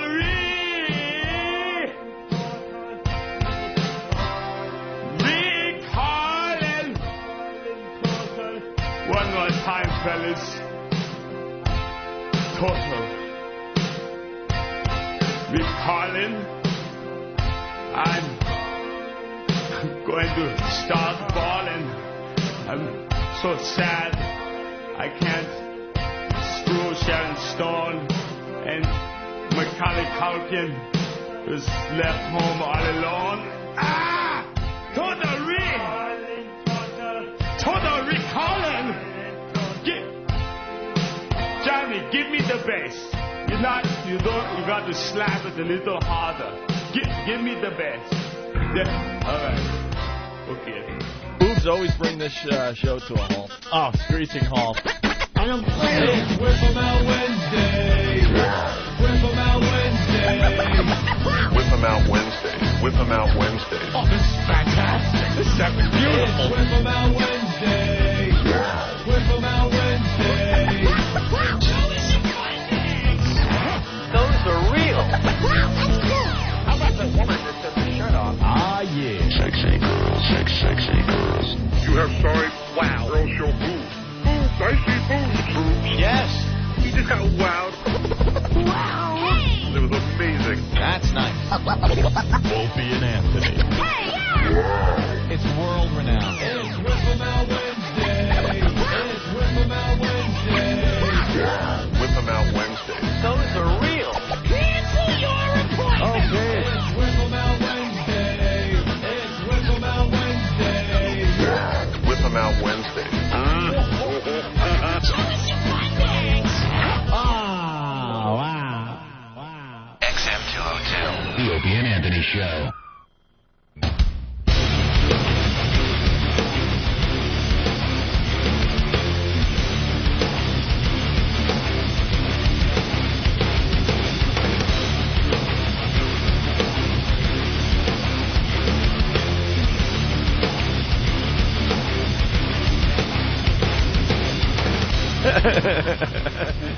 All right, let's set the scene, man.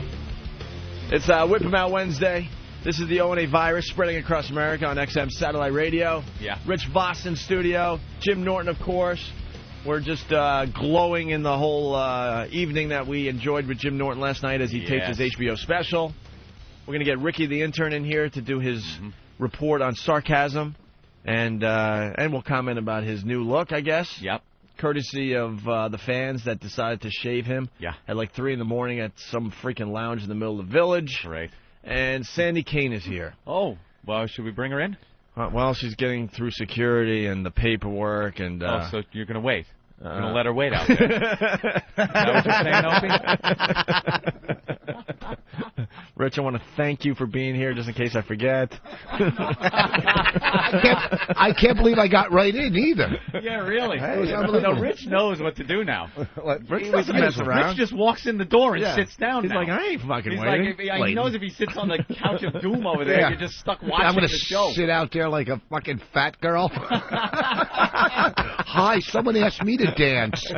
Please. The fact that I got up this early. Look at this mess. Oh, Jesus Sandy Kane is here. She's ready to get wearing naked. A cute little pink fuzzy jacket. Look at that. Oh, my God. Wow. Jesus Christ. She's got a belly shirt on. Yeah. She just took off her pink fur, I guess. She looks like an old dancer. Her name should be like Dusty Vagina.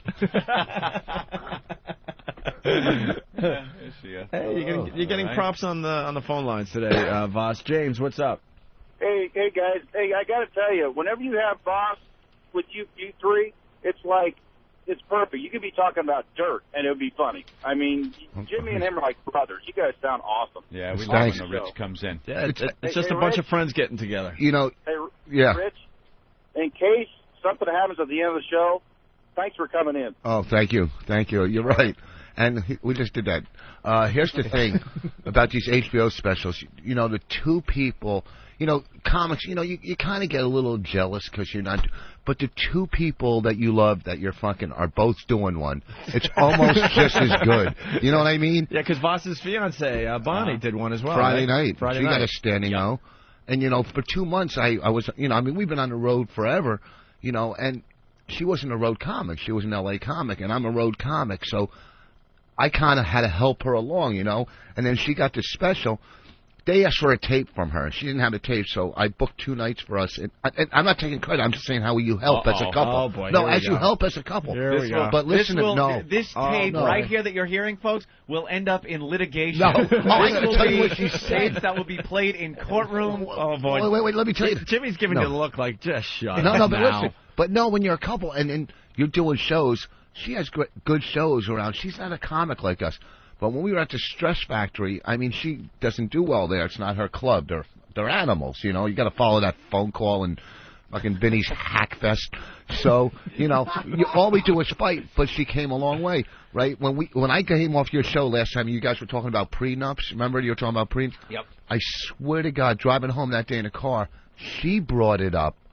You know, she thinks, well, I got an HBO special now. Maybe I should get a prenup. I didn't even bring it up. Yeah, and she goes, and then I'm arguing with her against it. And I'm going, wait a second, what am I, a fucking idiot? Crazy? Well, I was doing psychology.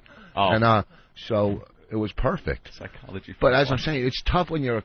Where am I going with this? Nowhere. It's just great to watch because you're just digging this hole. Going, she's a good comic. I mean, look, I helped her along. I know. I know. We help each other. You're just waiting. You're waiting for one of us to help you out. Yep. No, what I was saying is when you're best friend. Are you going to sign a prenup?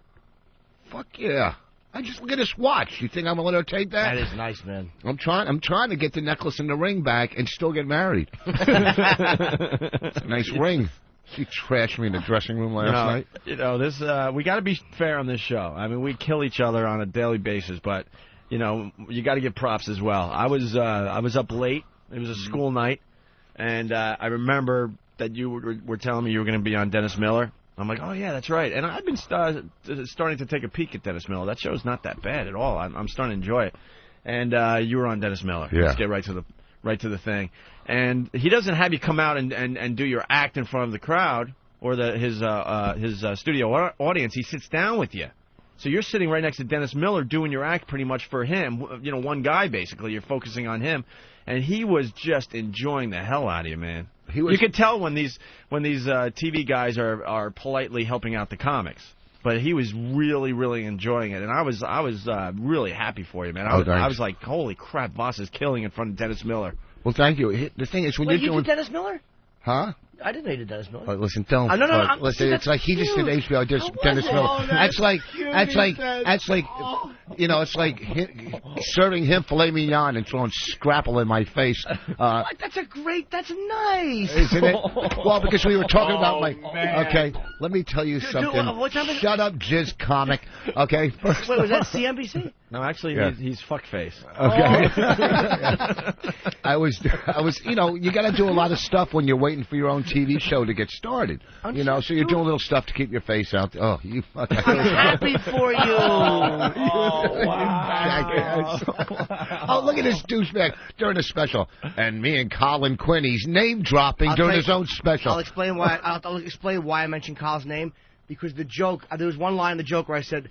I something about us being men, and I had never made it clear, and it only worked well when I mentioned a male's name. That's the only reason I did that. Well, the thing about Dennis Miller, I mean, it's a small show. He's a great guy, but at the end, when I was done and I threw a kiss to the audience,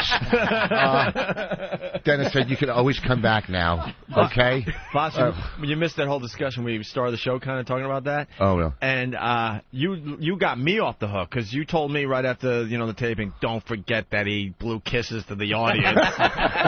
So I felt a relief because when Jim acknowledged Ant and I on in the audience and made us stand up, which is such an awkward moment.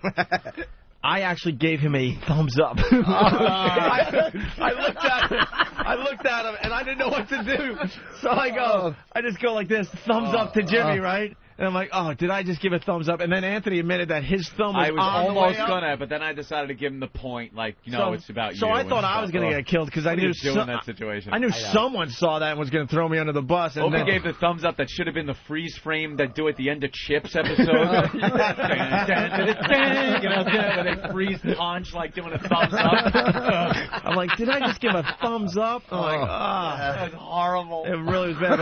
But you saved me by realizing. Because I didn't notice that he did the kiss thing. I'm like, all right, this will balance it out slightly, Oh, jeez. Everybody throw a kiss. Oh, dude. All three of you on stage. It's the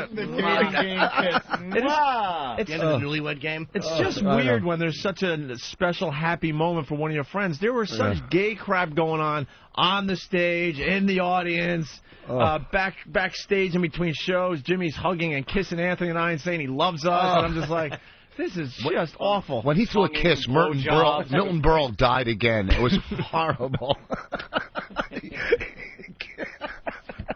I guess you don't know what to do. Like when you're in those, you just, when he said, it's so awkward to be loving. When you used to be in creeps, it's awkward to be sweet, and you know what I mean, to be genuine. Just all kidding aside, obviously it felt good. The hugs and the kisses. When he goes to two guys that I like to thank. It was awesome. I like to thank the two guys I love, Opie and Anthony. And in the back of his mind, he's saying the two stepping stone.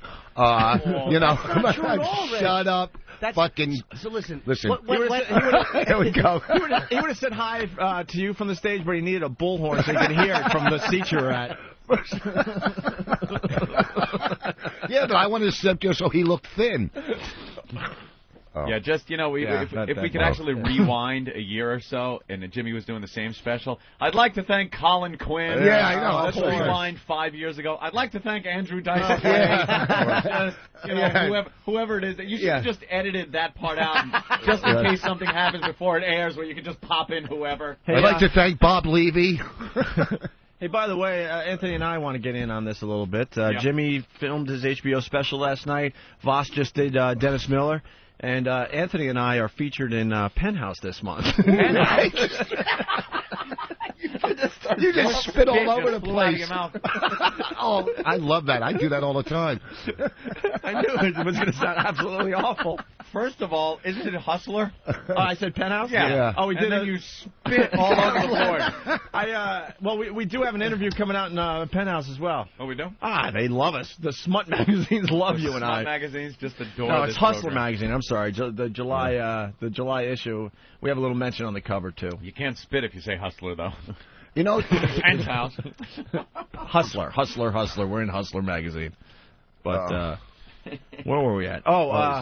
So you were talking about your time at Atlantis. Oh, at the Atlantis. And that's where I went on vacation. It's not the Atlantis. Yes, it is. What it is. It's just called Atlantis. The Atlantis. Well, what do you say? Atlantis? I went to Atlantis. Yeah. I went to Atlantis. Atlantis. Well, the Atlantis. I took my kids power sailing. Right? I said that last night. Remember? Yeah, last night is like, remember? The kids went power You kidding sailing. me? When we were in the green room, I'm just trying to be your friend, and I'm smiling and stuff, and I whisper to Eric, write all this down for the show tomorrow. But he says they went power sailing, and he keeps the story going. No one said anything because we're amazed, thinking, did he say power sailing? And then you're trying to realize what power sailing is. And I'm thinking, isn't that just called motorboating? It's power sailing. Wait, can I back up? And then we realized, oh my God, he means parasailing. Everyone missed the obvious line, so we got to let Chandler in here. Chandler. Yeah. Hey, good. How you doing this morning, guys? Hey, what's up? Congratulations there, Jimmy. Thank you, sir. Hey, I heard that Voss gave a thumbs up, too, but nobody could see his little midget fingers from all the way to the room. Touching out, guys. There you go. The Atlantis is probably the most expensive. Here's the thing. It's unbelievable how much this crap costs there. Like, you're on the beach, they're selling everything. I did all my Christmas shopping there. Black people are selling coconuts. That's great. It's setting a race back another 200 years. But did you take the walk down the beach? The walk to the public beach? No, there's a public. Where? Oh my God! Why? They try to sell you everything on the way, right? It was when you're not used to seeing. How am I going to say this without sounding like a complete tool? When you're not used to seeing a lot of black people in one place at one time, just enjoying themselves, it is just a weird feeling you get, man. Yeah, when they're not waiting online to cash a check or something. Well, it's a known fact in the Bahamas. I mean, they obviously have a really good government because it's all locals working the tourist industry. You go to other islands and they're importing college kids in from all over the world. But something with the Bahamas is only hire the locals. That is it. And these guys, when they get their day off, I think it's a Monday, because I walked down the beach and I was just, holy crap. Well, the thing is, too, and there's really no crime there because their whole island's based on tourism. Right, yeah. So, and if they have all those people working, they're not going to let crime happen in front of them. Of course not. And they bust their ass. I mean, the guy's walking around with a box of coconuts and drinks on his head. Ed, if you ever go to Atlantis, go see The Ed. Atlantis. Go I see want to take the kids to the Disney World after this. Go see Ed. Because Ed saw me coming. Yeah. I'm laying out, and I decided to get two coconut drinks with some fine rum. Yeah. And I'm like, how much? He goes, $30. Oh. And I only had 20 on me, and the guilt hits me immediately. I'm like, is there an ATM machine around here? I'll get the other 10. Oh, I thought you were looking for Ben. He goes, no, 20's okay. Yeah. Fast forward, end of the week, I'm getting the same damn drinks for like $5 a piece. That's what they are. Yeah. I took when I wake up in the morning, I have to have coffee in my room. I want a coffee pot, right? And I'm so far away from walking to get coffee. Jimmy, listen to this one. And you got to have coffee, right? Now, I want it right then, and then if you want a room service, it takes 40 minutes, and it's like, after tipping, it's like $17 for coffee in the morning, So I figured I need to make coffee, and it hit me, like in the club they had instant coffee, and they had powder milk. So I took the instant coffee and the powder milk back to my room, and I take on the road my little steamer to steam my my suit, and if you put water in there, the steamer boils to steam. So I boiled the water in my steamer, and I made instant coffee every morning. Okay, I felt like I was in Oz. Okay, and then the kids wanted pancakes, so I had them cook that on. Well, whatever. I don't have a punchline for that. Would you get an iron and make grilled cheese? Oh man, how soon the flow ends. That really deserves a good car crash. And then you go to the buffet. It's like you really make coffee with your steamer, though. You're a big star now. Can you believe? Yeah, but I don't like to wait for my coffee. You go downstairs. It was only $2 a cup or something. It's not that. I was staying in the villa. You know how far a walk everything is at the Atlantis. You know, I just want my coffee, and it's just kind of cool that you can make it in the steamer. You can improvise. Atlantis with a T, by the way. And then the buffet is like $40 a person. Alanis Morissette. I was at Alanis Morissette. The Alanis. The buffet's like $40 a person. You know. If you're under 11, it's cheaper, so I send my one kid's under 11. Oh, she's pretty tall. Yeah, she's a mutant. So then I wouldn't pay for the buffet. I say, well, it's only $2, and I would have them make me little sandwiches and hand them to me under the table. This is the high living that Rich Voss is doing at the Atlantis. He finally makes it, and he's still living this way. Coffee out of his steamer and hand me that under the table. Yeah, I had to make little crab salad sandwiches. And I go to, can my kids take their dessert to go from the buffet? And I got some pies, brought it back to my room. It was a big party there at the Atlantis. Believe you me. Okay. Hey, do they bug you when you're walking down the beach? Is it like it is in Rio where they kind of attack you to sell you stuff, or are they like kind of cool? Well, they walk by and they'll go, do you want a necklace? And if you go yes or no, they sell a lot of cigars. I brought like 15 Cubans back that really aren't, yeah, they don't bug you, but they just walk by making a living. When you're laying down, maybe trying to sleep on the beach, you hear them, always coming by. Braids? You want to buy a bag or something? I'm trying to sleep. Shut up. It costs like $200 to get my kid's hair braided, with the beads. That's a big business. They got the bead thing done? Oh, they make girls. a fortune, yeah. And then they come back up here and look ridiculous. Yeah, I know. Bo Derek, that was 40 years ago, and the kids are still doing it. But they make a fortune. Yeah. Hey, we haven't had one of these in a while. We'll humor this guy. Benny in Texas. What's up, Benny? Oh, here we go. You guys suck. You guys blow. It's just a rip-off of the Howard Stern Show done in a bad way. You guys aren't funny. That's why they took your ass off premium channel, because nobody wanted to buy your ass. My rates went up another $1 to pay for your sorry ass. You guys suck. Are you talking so fast so we can't interrupt you? Why don't you just slow down and talk one sentence at a time? No, I'm done. That's it? But why are you listening if it's Yeah, Benny, that's what destroys your whole argument. Hold on, Benny. No, it destroys your whole argument. There's about 200 channels on XM, so why are you listening to us then? I'll tell you why, because I wanted to know what it was all about, and you guys suck. I wanted to give you guys a chance, but you guys blow. Yeah, it was very obvious that we sucked last night when we were at the HBO taping. Nothing but love in the room. Well, good for you. Anything else, Benny? No. Who's your favorite comic? Do you realize that, we were going to just leave him alone, but do you realize that Howard Stern's ratings are just nosediving here in New York and nosediving all over the country? Well, that's fine. That's fine. He gives a better show. What else do you like from 1986, sir? Yeah, he used to do a pretty good show. I'll give him the props, definitely, but he's been calling it in for years. So for you to say that is just, is dishonest. The guy's ratings came out here in New York. We haven't even really talked about it. It took a nosedive. He's going nowhere. Do you realize when he goes to satellite radio that this show is going to have a much bigger audience right off the bat? I'm sure it will. But, hey, you guys just ain't funny. Now, come on. Well, then go somewhere else.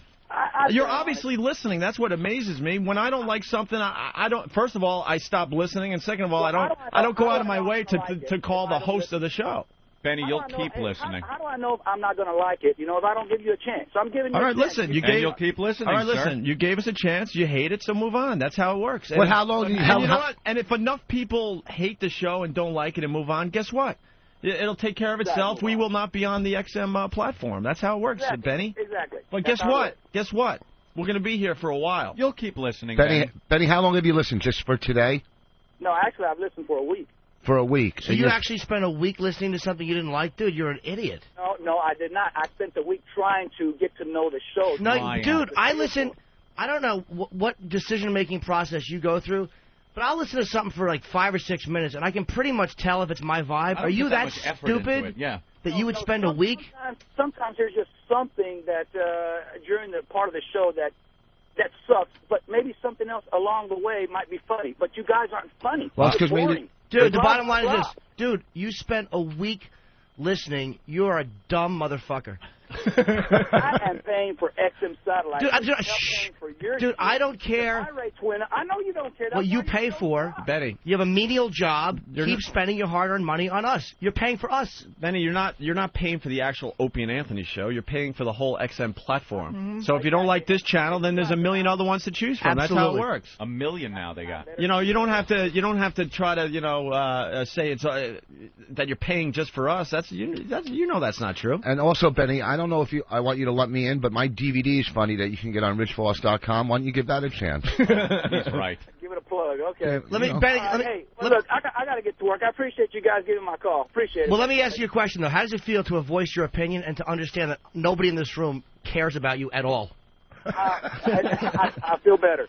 I'm not even trying to bust your balls. Nobody in this room, your opinion is absolute. You work your whole life and you sweat and you put your money in the bank, and we don't care if you die on the way to work this morning. Okay. All right, well, you have a good afternoon. Keep listening, stupid. And you will. I just love calls like him because they're just running out of steam to defend Howard and try to talk about his show. Like people aren't as passionate about Howard's show anymore. Howard had a little boost when the whole FCC thing happened, and when he said he was going to satellite. People tuned in to see what was going on, but that quickly just dissolved again. The latest ratings came out. He's in the toilet. He's being beaten by Spanish language stations, and it's just that's in his hometown. That magic just is not there anymore. It's just not there. That's in his hometown. He's in some markets. This is stuff he doesn't like to talk about. Not even some. A lot of markets, he's out of the top 10, out of the top 20. It's not the days of old where this guy could go out and pack stadiums and go to book signings where they're wrapped around the block 800 times. That's the past, and people for some reason still think that's going on.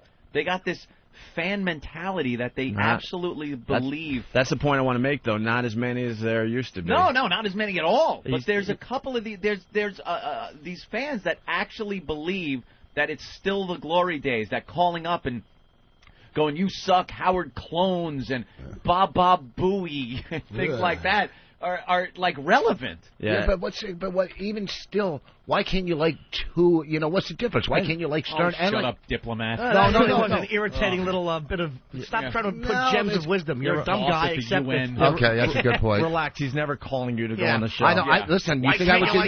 First of all, I would. Steak and cheesecake. Shut up. First of all, just relax. Shut your face. No, shut up. When steak tells cheesecake it can't talk, cheesecake won't like steak. Just ride this train and shut up. I'm not.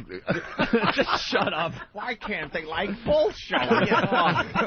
Why didn't the slave masters just look at the slaves as people and everybody get along, you ideologue idiots?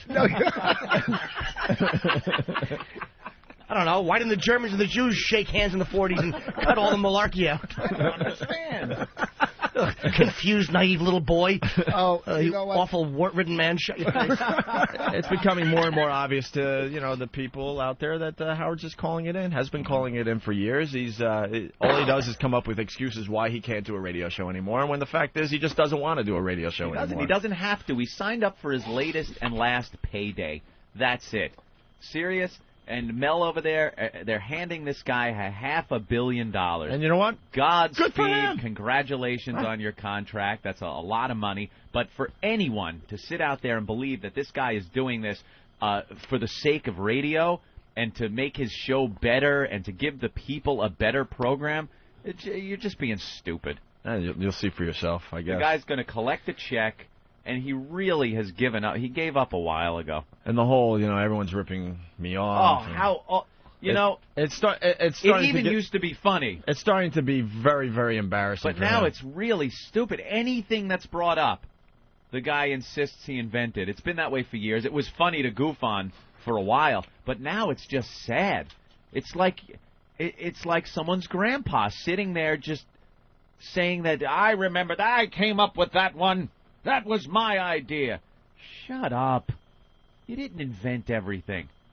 When he says that one line during that WOW thing, where it's like, tie the bandana around the car, Fred. Fred, tell him. And he goes, I did it. I did it all, he says. He actually said, I did it all. Which means, in radio, if you even have an inkling that you might come up with an original idea, just put it out of your mind. Because he's already done it all. He's covered it where you can't possibly come up with something new. He's now recently started doing a bit that is the hackiest, oldest radio. Holy crap!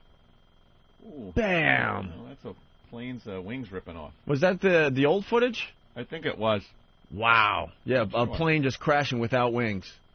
Oof. On Fox News.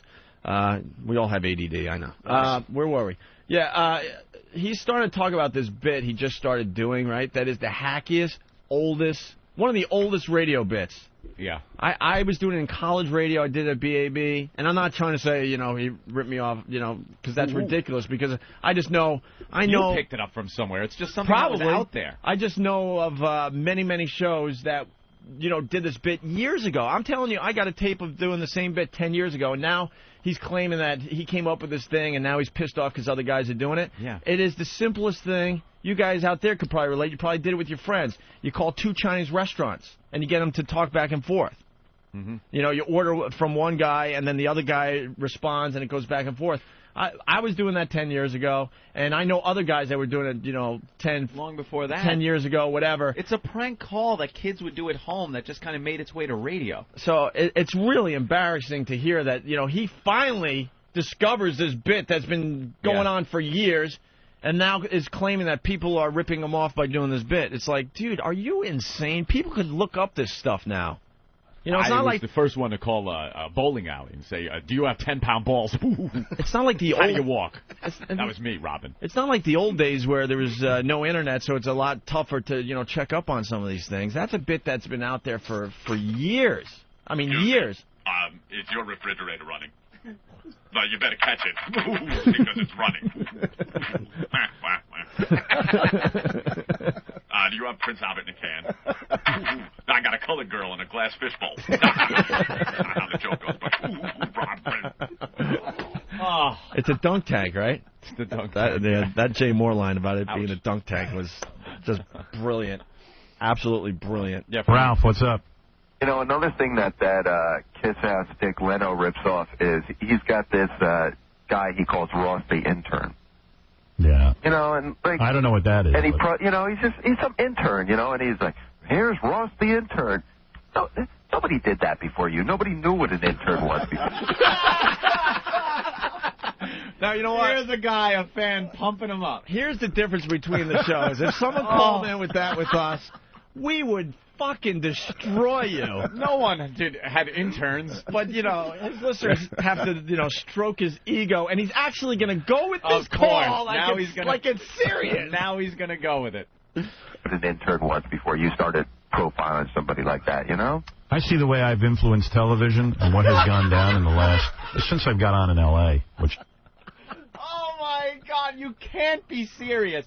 Stop it. It's an embarrassment. It's embarrassing to listen to. Howard, you're so out of touch. You have no idea how embarrassing you sound like a doddering fool. What a buffoon to get on that mic and how he's influenced television and stop it. Yeah, you know something? The guy brought something to radio. He absolutely did. There's no denying that. At the pinnacle of his career back in, the late 80s, early 90s, the guy was the hottest thing that radio had seen in some time. But to get on and just claim that you invented everything and had this overall influence on the entertainment industry, be realistic about what you did. Be proud of it, but realistic. Christ, the guy is coming off like Jonas Salk. He forgot how to have fun on the radio years ago. Years ago. Done. Which is over, 15 years. Yeah. Hugely. Look at Friends. The way they used to talk on that show, it was so, the way you talk on the show. Yeah, I know. Even all of reality television, if you want to what? get right down to it. Wait, what? Reality television? Was he saying Friends? Did he say that Friends, look at the way they talk on Friends? Is this caller goofing on him? Is this caller setting him up to look stupid? He's doing a great job. Did he actually say that Friends the dialogue in the sitcom Friends was influenced by the Howard Stern show, and Howard agreed? Did I hear that? I'm not even joking. I want to know if I heard correctly. Let me hear that again. On that show, it was so, the way you talk on the show. Yeah, I know. Even all the reality television. Oh, okay. I got to go way back. I'm sorry. Way back. Friends. You know, we'll just start over. Fuck it. Ralph, what's up? Another thing that Kiss Ass Dick Leno rips off is he's got this guy he calls Ross the intern.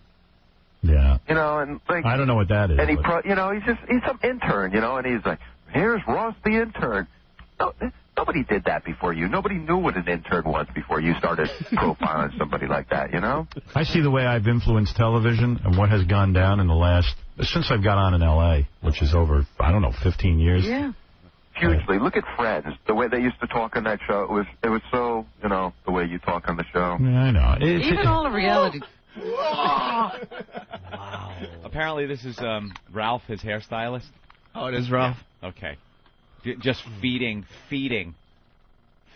Howard this shit, this drivel. Friends. Which, by the way, they plan in advance. Of course.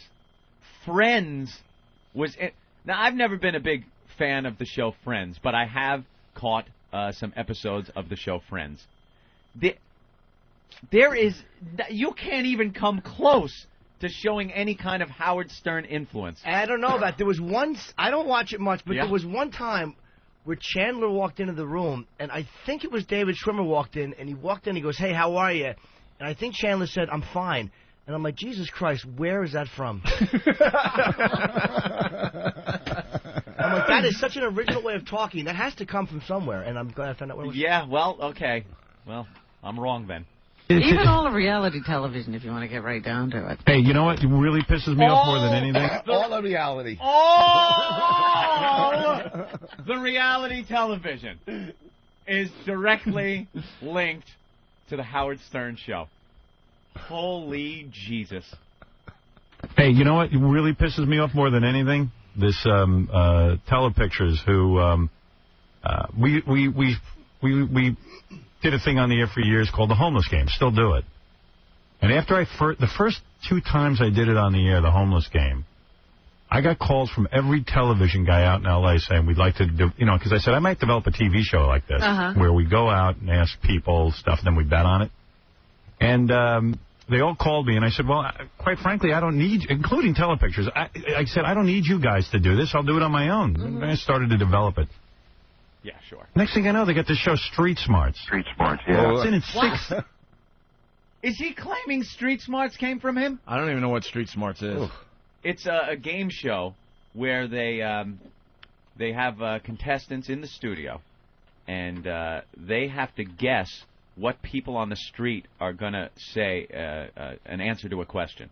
So they'll have a question, who invented the cotton gin, and then you'll have 3 people on the street, and the people in the studio have to guess who's going to get the right answer. By the way, a very old radio bit. Oh, stop. An extremely old radio bit. It's called Man on the Street. It was done in the fucking 30s. Steve Allen did it. It was done in the third. They interviewed people at the Hindenburg crash. Dude, Steve Allen did it with a microphone that was so big. Right. He needed 2 people to carry it. Stop it already. Because they didn't have the technology worked out back then, but he was doing it. All the stuff that Howard said he came up with and wanted to develop. The only show he developed is a ripoff of the Naked Gun things done on a beach. That was pretty much it. Every genius idea he never pursued, and eventually it was ripped off from him and someone else did it. So the one time he actually did produce a show and put it out, it was a blatant ripoff of the Naked Gun movies done on a beach setting. What the hell is the lifeguard series there? Son of a Beach? No, the one that was done with with the tits and Baywatch. The fucking Baywatch. Jesus Christ, I'm insane. Baywatch. By the way, I invented that. And it's a ripoff of Baywatch and the Naked Gun things. It's all that pun type humor and sight gags that the Zucker brothers did, and he took that, and that's the one he came up with. All the brilliant ideas he passed by to have other people rip off from him, and that's the one he came up with. A blatant rip-off of the Zucker brothers. Stop it. You're an old fool. Oh, they got the show Street Smarts. Street Smarts, yeah. It's in its 6th season. And it's just like I don't know. It's just so weird. Like, and they called me at the time and said, and they just went ahead and did it on their own. Right. And I said, you know what? So what if they do it on their own? They did it lame. But meanwhile, they've got 6 seasons. For 6 years. They're making a lot of money off of it. It's a horrible show. I mean, they make it not funny. And it's But it's still doing well. And I'm such a jack-off because I go, when these guys get a hold of stuff, they don't make it funny. It'll never succeed. But it does because the world accepts mediocrity. Well, they ruined the evaluators. Are You Hot was a bad version of that. Yeah, well, forget about that. Don't even bring that up. Don't get started there. They did kill that. Don't get me nuts with that one. But I mean, basically, these guys do take stuff and make it worse. That's what makes it. And a whole generation of kids think it's... Do you remember about a year ago we were in a meeting and someone pitched a version of the street game, the homeless game, and one of the interns, who, it's not his fault, he said, that's just like Street Smarts. Yeah. I would throw something at him. Well, I get 100 letters a week. I get 100 letters a week, and people go, hey, man, I like how you rip off Jay Leno's bit, whatever that's called. Jaywalking. And you want to just pound your head into the wall because Please do Jay Leno is so smug. Stop exaggerating. You're getting 100 emails a week. I'm saying you're ripping off Jay Leno. It's man-on-the-street interviews. This is a staple of radio. Marconi did it. What the... This is not... How do you claim something that has been done for decades, for a century? It's called a man-on-the-street interview. Whether it's serious or you bring humor to it, it's still going out on the street and interviewing people. Ripping me off. He doesn't even realize, in his head... He actually believes this. What a fool. Yeah, someone's got to email me the whole recap about how he was talking about the Chinese food prank and how everyone's ripping that off. Ripping that off. A prank phone call. A bit that's been done for a really long time. Every radio guy... Alexander Graham Bell did it to Watson. Yeah, called him up, said, Watson, come quick, I need Chinese food. And then put a Chinese guy on the other end. Every radio guy that... somewhere else, I guess. Every radio guy that attempted to do, personality radio did that bit. Some really bad, and some pulled it off and did okay with it. Spicknick is on the line here. Spicknick, what's up? Yo, what's up, buddy? Hey. I was just on the internet the other day just bullshitting on E-Bounds World. Yeah. Dude, it's on there, and it's like a British DJ, and it's the exact same fucking thing. Oh, well, that's why I want to find the recap, because, like I said, the prank is you call 2 Chinese restaurants, and they go at each other. They have no idea what's going on. They think each place is ordering food, blah, blah, blah, and it's really, really funny. You got to do it a bunch of times to get one that you could air on the air, right? Oh, so I swear to you, I got a tape of doing it 10 years ago. I'm not trying to claim anyone ripped me off because I got it from somebody. It's just one of these prank call staples that a lot of guys just used to do on radio, in frat houses. So Howard finally discovers this prank and does it, I guess, recently, okay? Then someone calls and talks about the guy in Britain that did the exact same thing. Howard actually says the guy had to have flown to America and heard his show, then flew back, and then did the prank on his radio show. What an old buffoon. But I can't find the recap where he talks about that. What an idiot. Someone brought it to our attention because actually someone out there has the actual file that I did years ago. I guess it's on one of the file sharing boards or something. So. I've read some emails and stuff from people and posts on the message boards that say, why do you even talk about them? Why do you even address things like this? Because somebody has to point this out. It's somebody. He's got how many years has this guy gone on and just spouted this crap? It has to occasionally be pointed out. Well, and you can make jokes, whatever, but I'm speaking up for a lot of the DJs that were ripped off by Howard. Yeah. You know, and then Howard, squashes them and makes them look stupid because, his listeners will believe whatever he says. Yep. And a lot of guys had some really, really creative bits out there that were stolen from, that Howard stole. But it's a Bongo known, is one of the biggest ones. It's a known fact. And before the Internet, you could get away with that crap. And he did. And that's why I'm convinced that's why he yells and screams the most about how everyone's ripping him off, because he's the biggest rip-off artist out there. Two poor bastards trying to eke out a living on the radio in Maine came up with Butt Bongo. They would play music and take the chick and have her naked and play the bongos on her ass. And some caller called into Howard and told him about that bit. And Howard goes, "Wow, that's really funny. There isn't anybody. I can't believe radio guys actually came up with something funny." And then as time went on, he started doing it and actually based a DVD or some kind of pay-per-view thing on the whole thing. It was like what blatantly ripping off two guys. Two poor bastards, don't even know who they are or anything. And he goes on a daily basis and talks about how he just invented everything. He's going to get his ass killed on satellite radio. Have fun over there at Sirius, man. Have fun over there at the little doggy company. Have fun with your buddy Mel over there. Unless he figures out how to have fun on the radio again. Because he hasn't had fun in years. In years. And he loves XM satellite radio. He has one. He listens. Yep. He loves it. He wanted to come here, but because of something that he has with Anthony and I, he refused to come over here. That's fine, whatever. The company said, well, whatever. Have fun, because they're not XM's not basing their whole company around one stupid show. It's just not how satellite radio is going to succeed. It's just not going to succeed that way. All right. Here's Howard Stern talking about XM satellite radio. And we know for a fact, because we still have friends over at the old company, he's furious. He's gone to the company. He's gone to his bosses. And he said, please, shut these guys up. They're playing my audio on their show and goofing on me. And the company, because they feel like they got screwed by him, they're like, tough shit, buddy. Yeah, all they have to do Tough is send shit. over cease and desist. And they refuse to do it. They will not do it for him. Nope.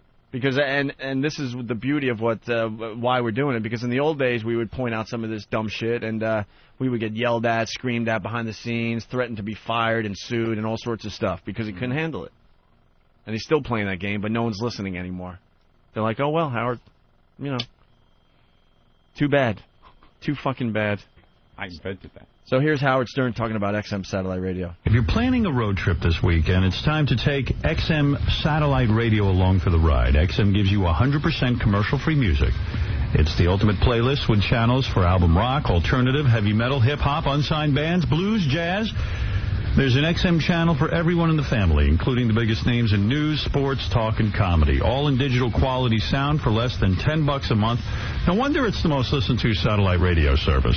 The XM Roadie from Delphi can turn any radio into an XM radio. It's the smallest satellite radio ever, so it looks great on your dashboard. Plus, for a limited time, you'll also get a free home kit so you can connect XM to any home stereo. XM makes a great graduation or Father's Day gift. Check it out. Electronic stores, including Best Buy and Circuit City. Beyond AM, beyond FM, it's XM satellite radio. Like sands through the hourglass, so is the Owen virus. Is that it? Yeah, that's it. I'll put it in my phone immediately. There you go, please. So you will never call it. No, I'll call Adam. Yeah. Oh, sure you will. No, I get those random calls every now and again. Yeah? Yeah. But I'm the same way, kind of. Yeah, see? Like, how was the last time? We just check in. It's not like we got to have tea every week. No. We check in. What are you doing? How you doing? How are you being screwed over? Yeah. Yeah, and that's all you need, though, right? Yeah, you just check in with your pal. We don't have discussions on the phone. I don't think we ever really did. No, we make each other laugh, and then a lot of it is grunt. And then, well, how you doing? Fucking agent. I'm going for this show. And then I go, yeah. And then he's like, how you doing? We got, XM's calling, but Bob's talking to him. It's taking forever. Adam. Yeah. And that's our conversation. That's about it. All right there, pal. I'll talk to you. You be all right? You need anything? No, I'm fine. How about you? How's the family? Good. How's yours?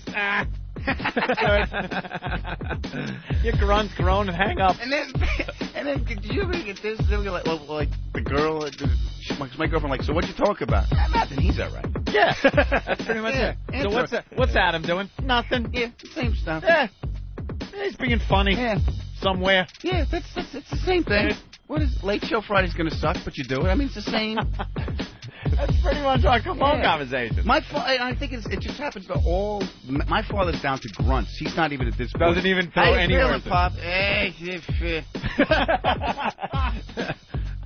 that's it. How's Mom?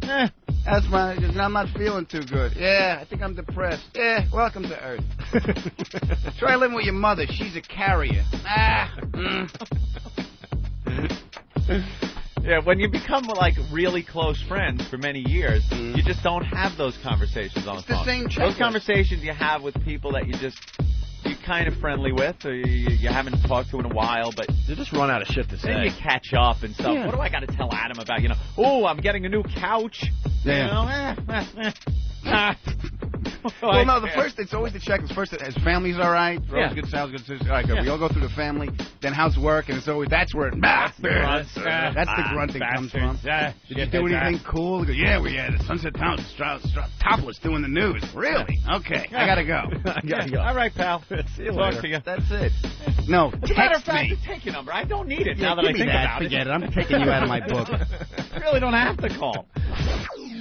Opie and Anthony, the virus is spreading.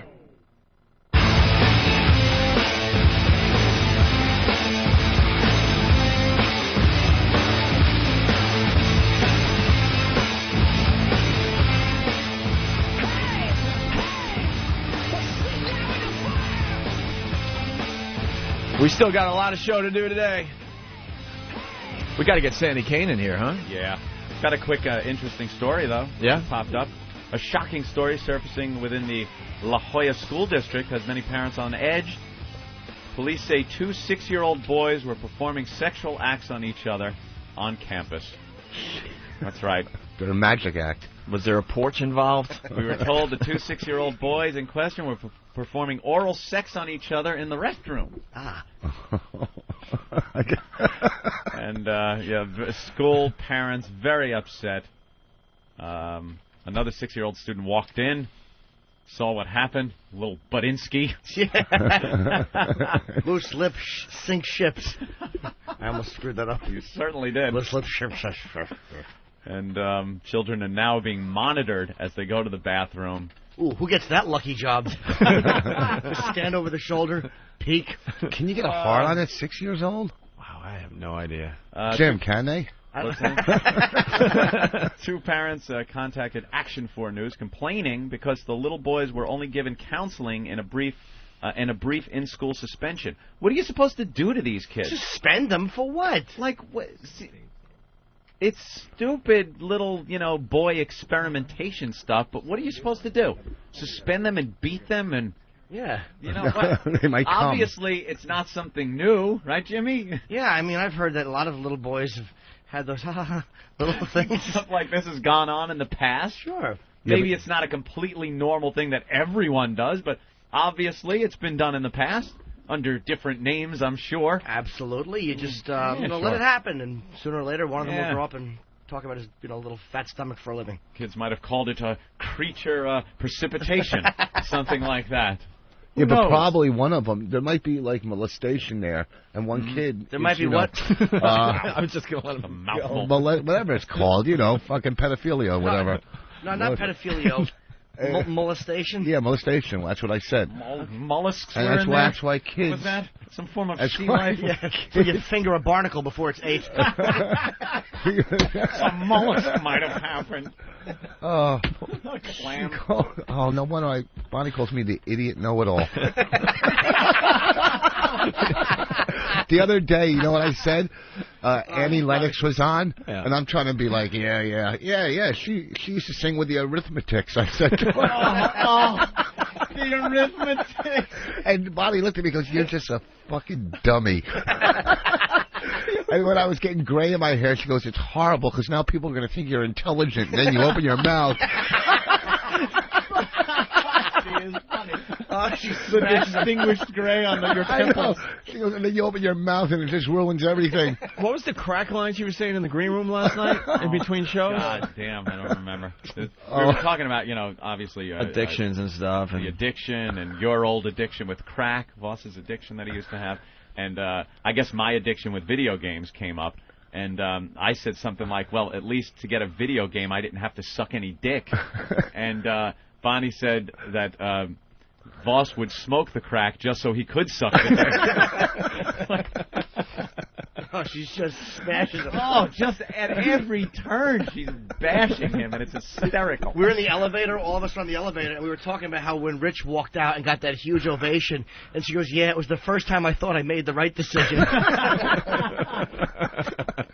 Yeah, she said to me though, she goes, you know, when she goes, I thought you said you had a house, not a townhouse, and I go, well, I thought you said you had 40 minutes. Oh, wow. Townhouse. Who was ragging? Oh, Patrice was just ragging your connected house. That jackass has a roommate in an apartment. He was ragging about your make-believe house.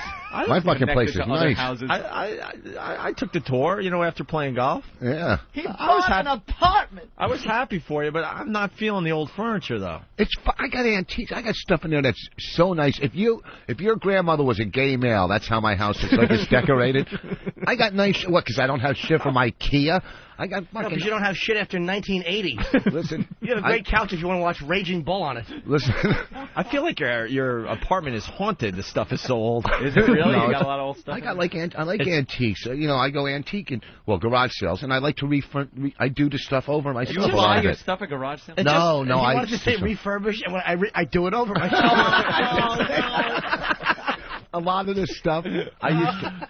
When I had real major anxiety, I used to have to find ways to keep myself busy. So I would buy like old armoires or stuff like that, and I would redo them. They just look uncomfortable.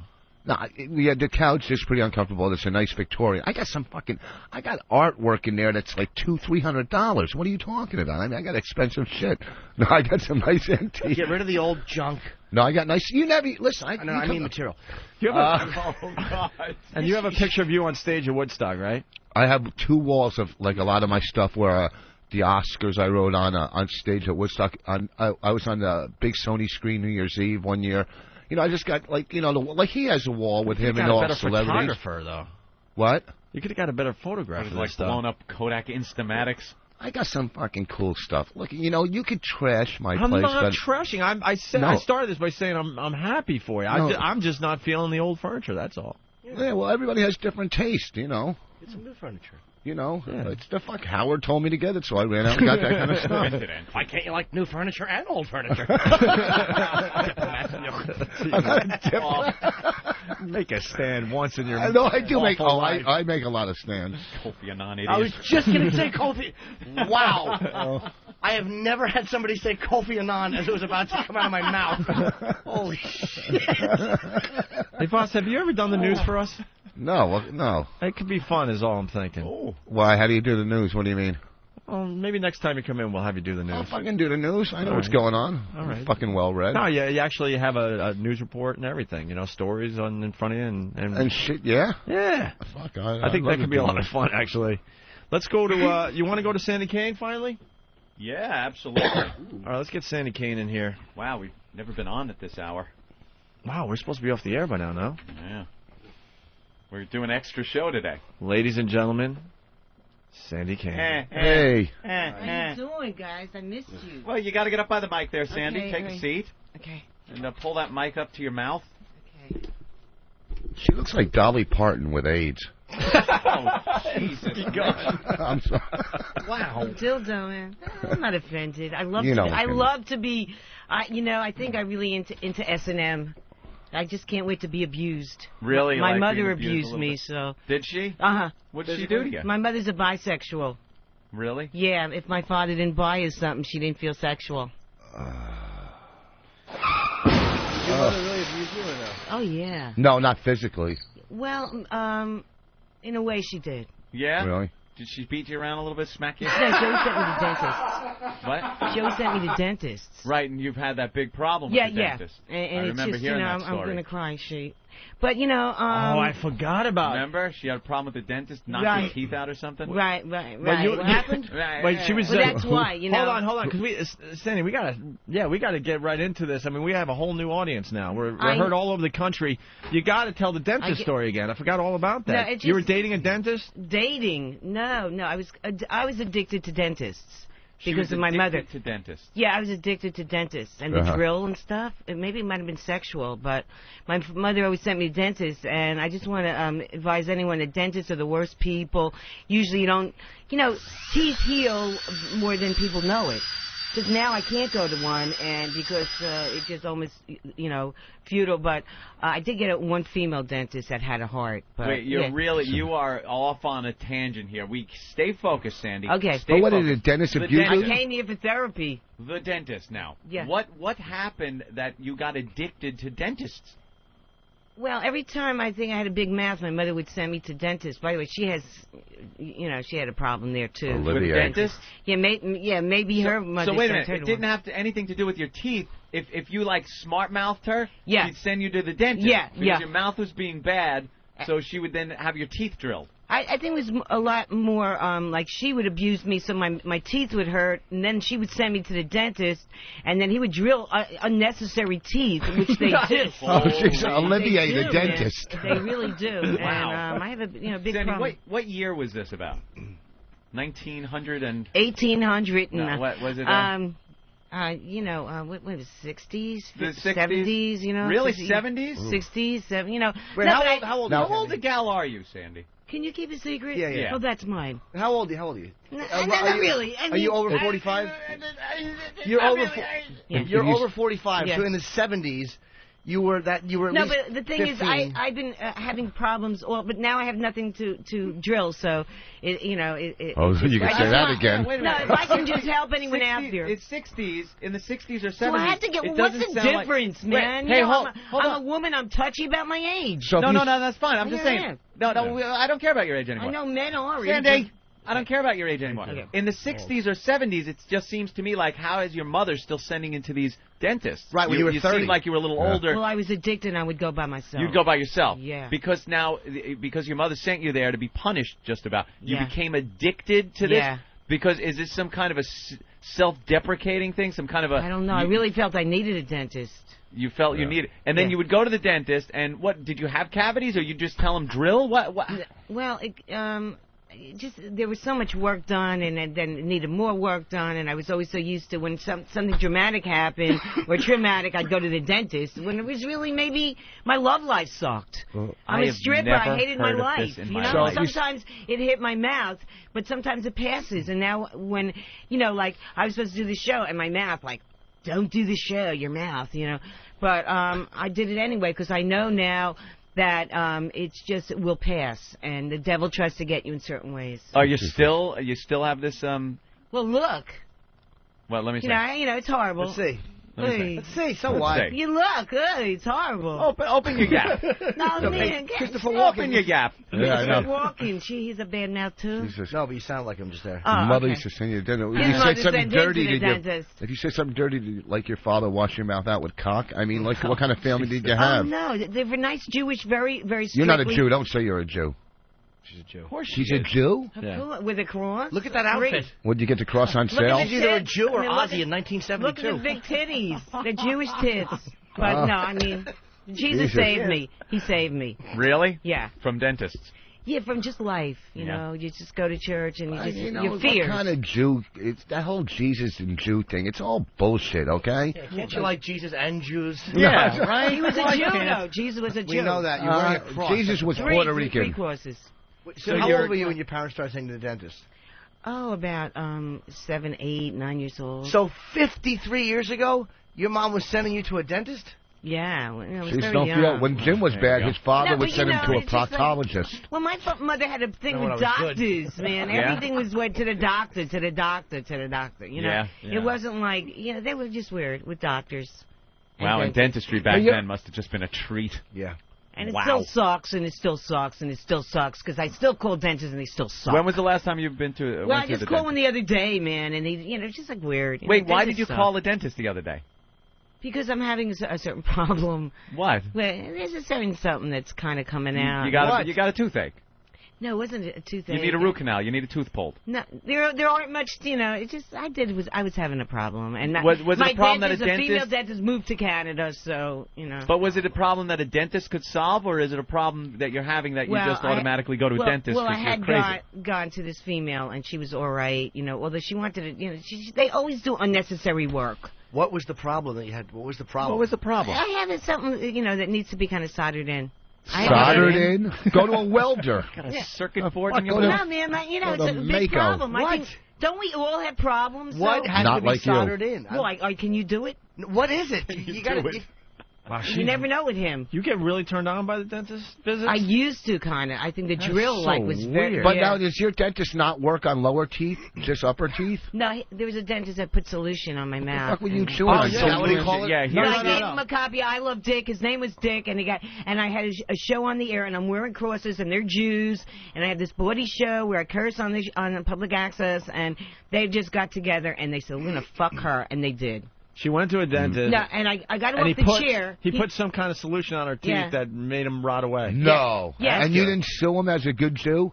He said, "In 3 years, your teeth will fall out." And in 3 years, they did. And there's a time limit. I said, "Oh no, my teeth are all right."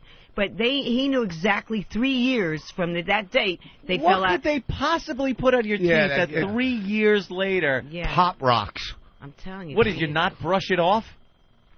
I didn't. He didn't even- put anything on your teeth. You're really that's like a You're a little kook. paranoid. Yeah. Oh, well, that's what You know- you say, man. No, In that's 3 it. years, my teeth fell out. Yeah. Really? Dentists know how to hurt you and help you, and there's a lot of bad doctors and dentists out there. Relief, discomfort. He did not put Yeah. anything on your teeth Yeah. that made them I rot. believe Sandy, that. I No. don't think they did. I think you kind of. How do you know that? Well, I don't. You Obviously, never I got don't. fucked up by a dentist? No. I don't think Or a there's any doctor? solution. You It have takes never 3 gotten years. fucked I'll up tell by you a something. doctor or a dentist? Any dentist I have gone to has helped me. Just Wow. the other week, Wow. last week, I had a toothache because a root canal wasn't completed the way it should have been 15 years earlier. So I went upstairs to a friendly dentist that's right in this very building, and he fixed me up. And then I went to another dentist who did the root canal properly, fixed it up. I'm totally fine now. Wow. He helped me. How come they Look at they... look at these teeth. I went to Steinway. Look at them. That was a piano reference. It wasn't that bad. Okay, so one bad one. Ugh. They're not all I don't killers. blame you, man. I look in the mirror, too, and ick, it's hard. I'm It's just hard being ugly. I'm amazed by this obsession with dentists. I am too. It's- I've never heard Well, of how somebody. could someone obsessed with dentists have such awful teeth? How does that That's work out? true. No, is it because it's a problem. Are you also obsessed with hairstylists? Do you like my new Paris Hilton? Wow, is that what you're going for? Yeah, I think, the look light like color. Calcutta. The light color, man. The light color, I thought, it's like being a blonde. You might as well really be a blonde because, like Jean Harlow and Opie Hughes and, Dee light Snider. color. Dee Snider. Dee Snider's a good analogy. Yeah, I'm just saying. Hey, it's cool. You look like Dee Snider. Yeah. Well. You ought to look at toothpaste and sing, "I'm not gonna take it." I took it. It's too late. It's too late, baby. But you have to move on anyway, And I'm really... Anthony, I Yeah. want to break out an old bit here. Really? I want to guess Cindy Kane's age. Ooh. 35 to the third power. Would you let me try to guess your age? Well, now there's sure. a certain way. Okay. There's a certain way he does it, though. He you actually. remember? Oh. You know how people chop down trees and they count the rings, and they could tell how old the tree was. Yeah. Opie uses a technique. No, you won't be getting cut in half. Might be a fun thing to do anyway, but no, he's got a way that like the counting of rings. What, he looks can in tell your the age. asshole? Well, I just have a feeling, man, 'cause Wow. he's into ass. He's into ass. no, You no, no, are no. good. Let's slow down here. But I know you're into ass, man. I look at the whole area. Look at the taint. The taint. Mostly the taint area. He's a kinky guy. He's going to have to isn't do he? yours through the Hubble telescope, Man, though. I love to show my ass. Do you? Yeah. See it. Can I guess I your remember age? the first time that I showed him my ass. It was like such a connection. If he looks at your taint, he can And then. that's such a great ass. I wish I could put it on my head. Will you be honest if I guess your age that way? Yeah. Well, let's see. Yeah, Can let's we take see. it 1 minute at a time? Yeah. All right, well, sure. I'm glad I took a bath. 1 minute at a time. And we also want to see how Twato's doing. Oh, fine, man. Yeah. Have you ever seen Twato? No. All these years hanging with us, you've never seen Twato? I don't think so. Maybe. Wow. I don't know. If I did, I'd try to blank it out of my mind. Yeah. Has it gotten bigger or smaller or anything? Stayed the same and Stayed missed the you same. guys. Missed us. I still come into comedy clubs and say, hey, how's Twato? Really? I got a big fan of Twato. Man, Of Maurice, the comic, you know Maurice? Oh, yeah, he's a... You can't say Maurice and comic in the same sentence. Okay. All right. Well, Yeah, no, he's a good guy. He is not a good guy. He's Right. not. He's not a good comic. Well, he loves Twato anyway. He listens to you guys, so Yeah. yeah, he's a big fan. Now we talked earlier about the crosses. Are you Jewish or are you Catholic? I'm both. You're both. Sometimes I'm Jewish and sometimes I'm not. You know, when it gets to, sometimes I'm Jewish because the difference between Jew and Gentile. A Gentile, every time something good happens, he says, "Thank you, Jesus." Man, I wasn't smart enough to do this, but a Jew says thanks to themselves. Thank you. I did it myself. I showed up here. But the Gentile says, thank you, Jesus, for bringing So the it Jew's up. more realistic. All right. Sometimes, so. Sometimes it's really great to have Jesus by your side. All right, listen, we want to take a look at Twato. Okay. I want to try to guess your age, and also I hear You didn't need him. I've also heard that you have a song for us. Yeah. A welcome back song. Yeah, this really, Ooh. I read this stepping out, man, in the laundromat. There you go. Man, and all of a sudden I started singing, Opie and Anthony are back, and I'm glad. Not yet. Okay, okay. Opie wants to guess your age. Okay, all right. Look at him, so serious. Well, what do we want to do first? The song, the age guessing, or... By the way, my CD is at Tower Records in the comedy section at Lincoln Center. This is my new Do they know you put it there? It's called Tits My Party. Tits My Party. What? Let me see. Well, Tits My Party. Oh, instead of It's My Party. Oh, Tits My Party. Thank you, Jimmy. I had no clue what the hell that meant. All right. They're allowed. Tits My Party rock? My next CD, I'll have your song. Her CD's the only CD. good. Had to bring 4 other CDs. And this is the other one. They wouldn't have that one, but it's Oh, the my cover. titties on fire. Yeah, the Walmarts wouldn't put that in It's their only one stores. store. Right. It's only one channel. Well, some of the tracks off Sandy Kane's comedy CD. Let's see. George Clooney, Tits My Party, of course. Don't Be Cruel. I Want to Hold Your Gland. I Will Swallow Him. Jerry Seinfeld, Let Me Suck Your Cock. Oh, I remember the Jerry Seinfeld song from the old days. Little Penis, My Boyfriend's Black, and I Love Dick. No, but they made me sticker the back, so I couldn't. Yeah. But All right. Tits My Party, they're allowing the word tits, All right, very good. Kids So- are only Should we play a 18 track or- from her CD? Should she sing the Welcome Back song? Should we guess her age? Help me out here, Andy. Well, I think first we should just reintroduce ourselves with Twato. Oh, thanks. All right. I think that's... Twato, man. Yeah, let's... See, that's the Ben negative. just left the If I would studio. have taken that off, it wouldn't have been a good radio show. you See? see? You're right. See, I didn't have it taken off. Very smart. And you're still convinced it's what? A shaving It's just accident that it- went no, wrong? It's just something Dentist. that I was meant to have you guys exploit. Right. Tetherball. Yeah, but what is it? No, I'm just saying. What do you think it is? I forget what you used to tell us. I remember shaving once. I was like That's right. a bottomless dancer. Yeah. And on 42nd Street and 8th Avenue at this place called Las Vegas Bar, and I said, my pussy is too hairy. I said, and everyone's shaving their pussy those days. They had that, the little girl type of pussy. So I said, let me shave. So I did, and I think that's what happened, and I never shaved again. Because I Really? could swear that happened from shaving, but Yeah, she I don't hasn't remember. shaved down there in I a don't long think it was time. So you have a big bush that looks like someone's hiding in there. A little Vietnamese guys in your fucking snapper hiding there. right, like your beard if you let it grow, Oh. or your ball hair. It looks like a flesh mushroom sticking out Yeah. from her puke. It is There you go, flesh mushroom. a fleshy mushroom. It looks like a character from Lord of the Rings. Why don't you get somebody to Yeah, come it really- in? Why don't you get somebody to come in here and lick it for like a my fine? We've done it. Yeah, we Yeah, the really? doctors. Yeah, They Ron said I says. had cancer. Ooh, we've done it all. What's that? They all said I had cancer. Yeah. Huh? They all said I had cancer. It's a genital wart. It's a genital wart, but she Yeah. will not admit it. Never. All right, let's, It is a genital wart. yeah, let's take the pants off. Yeah, let's take a look at Hey, Twato. hey, I don't know. My pussy's like up for it, But anyway, Yeah, so let's take a in look other at words, Twato. Opie, in other words, you could tell my age by I'm not positive. I haven't done Looking this in at a while. at your taint. at my pussy. You could tell my age. No, your taint. I learned early on in Is it my asshole or my pussy? I learned your early, taint. I learned early So- on in my life that I had this talent, but I haven't done it in a while, so I don't know. Oh, man. I don't know if So I got is the that why skills. I'm here? What do you think? What do you think? Wait for Ricky. I want Ricky to see, too, because Ricky... Yeah, Ricky, get in here, Ricky. You got to stay. This is our... on. All right. Okay. Ricky, this is Sandy Kane. Sandy Kane has taken off her... What are you wearing? Leotards or something? No, they're jazz pants. Jazz pants. Jazz pants, huh? Yep. Mm-hmm. Oof. Hate jazz. All right. It's awful. Oh, my God. She's wearing, like, boots. Go-go boots. Yeah, my Jesus. go-go boots. Go-go boots. Jimmy, what would you do if one of these things showed up at your apartment? Without a cock, throw them out. Hey, dildo, that's why I brought dildo with me. I know. We see she has a vibrator that she talks to. It's dildo. The name's dildo, or talking to the mic. You got to talk into the mic there. Talking to the mic. All right. Your vibrating dildo is just slowly dildo. rotating So happy around to the see room. O and A, right? Look at you. I think the batteries are dead. That's what Joan Rivers would look like without all that plastic surgery. Okay. She's older than me. That's, probably Joan. All right. Well, I'm going to take that. Someone is older than me. All right. So I love Joan. Let's take the. This is Joan Rivers. Can we talk? Let's take a look at Twatto. Okay. We definitely want to see.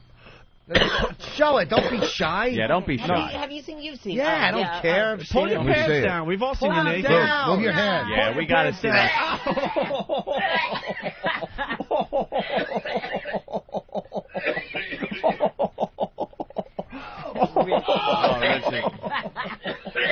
Rich is throwing up. Wow. Rich is throwing up. It's gotten bigger.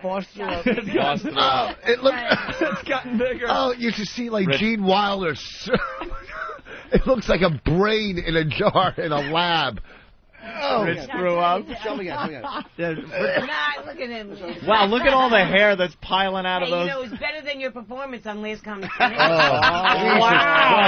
Wow. Touche. Wow. Here we go. Why don't we invite all the interns in? They're all brand new. You guys, you got to see Come on, Twatto. guys. You've never seen Twatto. This is a special day on the Opie and Wow. Anthony program. Man. Look at all the hair that's coming out of the side of your panties. That's why I shaved, and that's how I got Twatto. I have a very hairy pussy. Wow. And very well endowed pussy, too. Do you have big lips? Look. Let's see them. Big Show it. I lips. can't see it. Yeah, pull your pants down, Show Sandy. me the other side. Stop. When did you become shy? My God. Yeah, you used to Show it take from your the other panties side. off all the time. Let's show your vag from the other side without the. Oh, Twatto. yeah, here, look. Here's the good side. I can't see it. Pull it This is aside. my good side. Pull it aside so I can see the lips. A close-up. Pull it all the way aside. You know, that is awful. Sandy, pull it all the way aside. Is your pussy going through chemo or something? What's going on down there? Looks like Ron Howard's head. Sort of wispy. Yeah, you got to Red show. hairs. You got to show Twatto for the boys who've never seen it. Yeah, here's Twatto, guys. Take a look. These guys are very young. Look at that again. Oh, jeez. Oh, Jesus. Yeah, Rich, look. Boss, come on, look. Rich, look at it. Look at it. Look at it, Rich. Have it tattooed. He's gagging again. No, it's really a heart shape. Remember Valentine's Day? Oh. I had it in a heart. Ew, oh, my God. What the fuck? What is that? Jesus, put an APB on that. Fucking. Rich can't take Rich, would you suck that into your mouth really slow? Oh, Jesus Christ. Somebody actually sucked on that. Somebody's fucking that? It's like a speed Nobody, bump no, by the pussy. I haven't had sex in a long time. You I had- can't imagine why. No, Look at right. that thing. Really? Mr. Poe. Paulo sucked on that. Who? Paulo, remember Paulo from Nobody. Ron and Fez? Yeah. That fat guy Yeah. with the fat stomach? He got on didn't his knees suck on and he that sucked knee. on- He did not. He sucked on Twatto. I Isn't sucked his dick, but he didn't suck Twatto. Isn't there one in the back door, too? Yeah. Yeah, you have a hemorrhoid. Yeah. She's happy about this. Her pussy looks like a rubber glove hanging, and she's happy. What can I do, Rich? What am I going to Get kill it cut myself? off. No, That's what everybody does yeah, with but those. then I couldn't be on here and expose it. You could take it around in a jar with you. Yeah. Just no. I mean, I like it. I like my Twatto. Oh, usually- I have fans because of Twatto. Usually that sparkle thing looks really hot on women. What do you got? Some sparkly stuff on you? Yeah. Looks like Diana Ross threw up on her. Did you fucking? Why Diana Ross? You got to. Can you show him? sparkle. You got to show him No, the I don't. roid. You got to see the roid, dude. You have to. You're part of the crew. You have to see the roid. Yeah. Can you Please. show I him don't the roid? think it's out, man. Okay, let's just see. Hey, Sandy, would you do something for us? Sure. Would you smell the back of Rich Boss's ear? It's not that bad. It smells It's like not- grape jelly. Like grape jelly. Well, what is it? It smells like grape jelly. It's this cologne he wears, and it smells like grape jelly. It's stupid. So he's going to rub behind his ear, and then you smell his finger. That's all. It smells like grape jelly. Look, his and hands it's are annoying. clean. This is no gag. You Like just smell. shit, maybe. All right. No, it's not, it doesn't have shit behind his ear. Okay. What? You don't never know. Okay. Well, get the mic up there for them. Okay.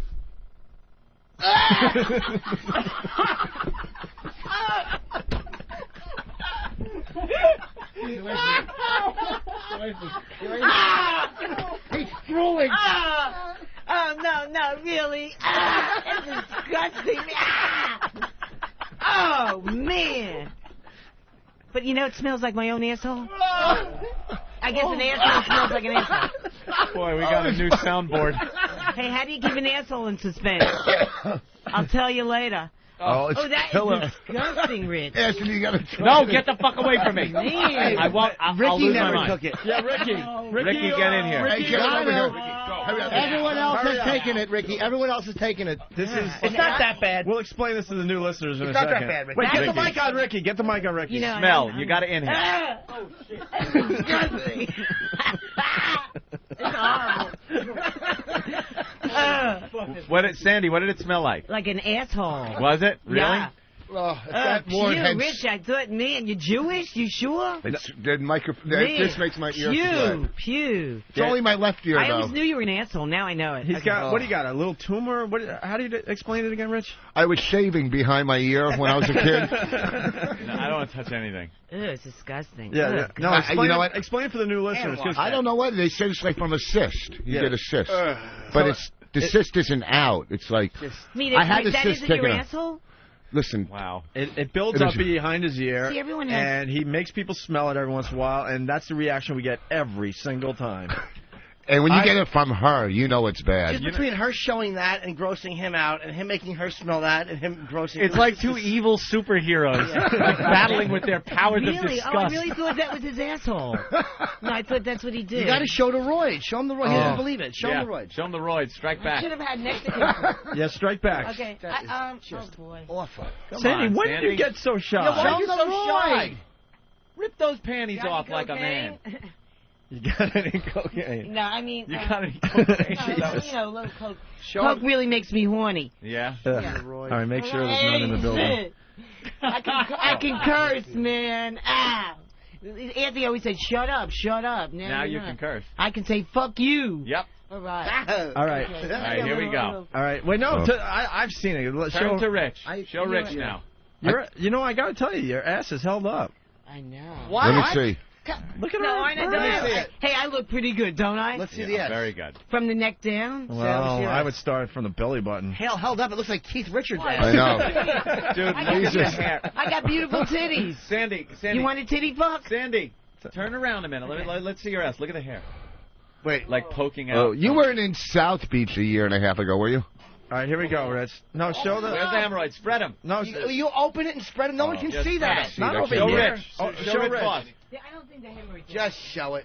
I don't think the hemorrhoid's out, is it? There's something Strikes going back on. with the hemorrhoid.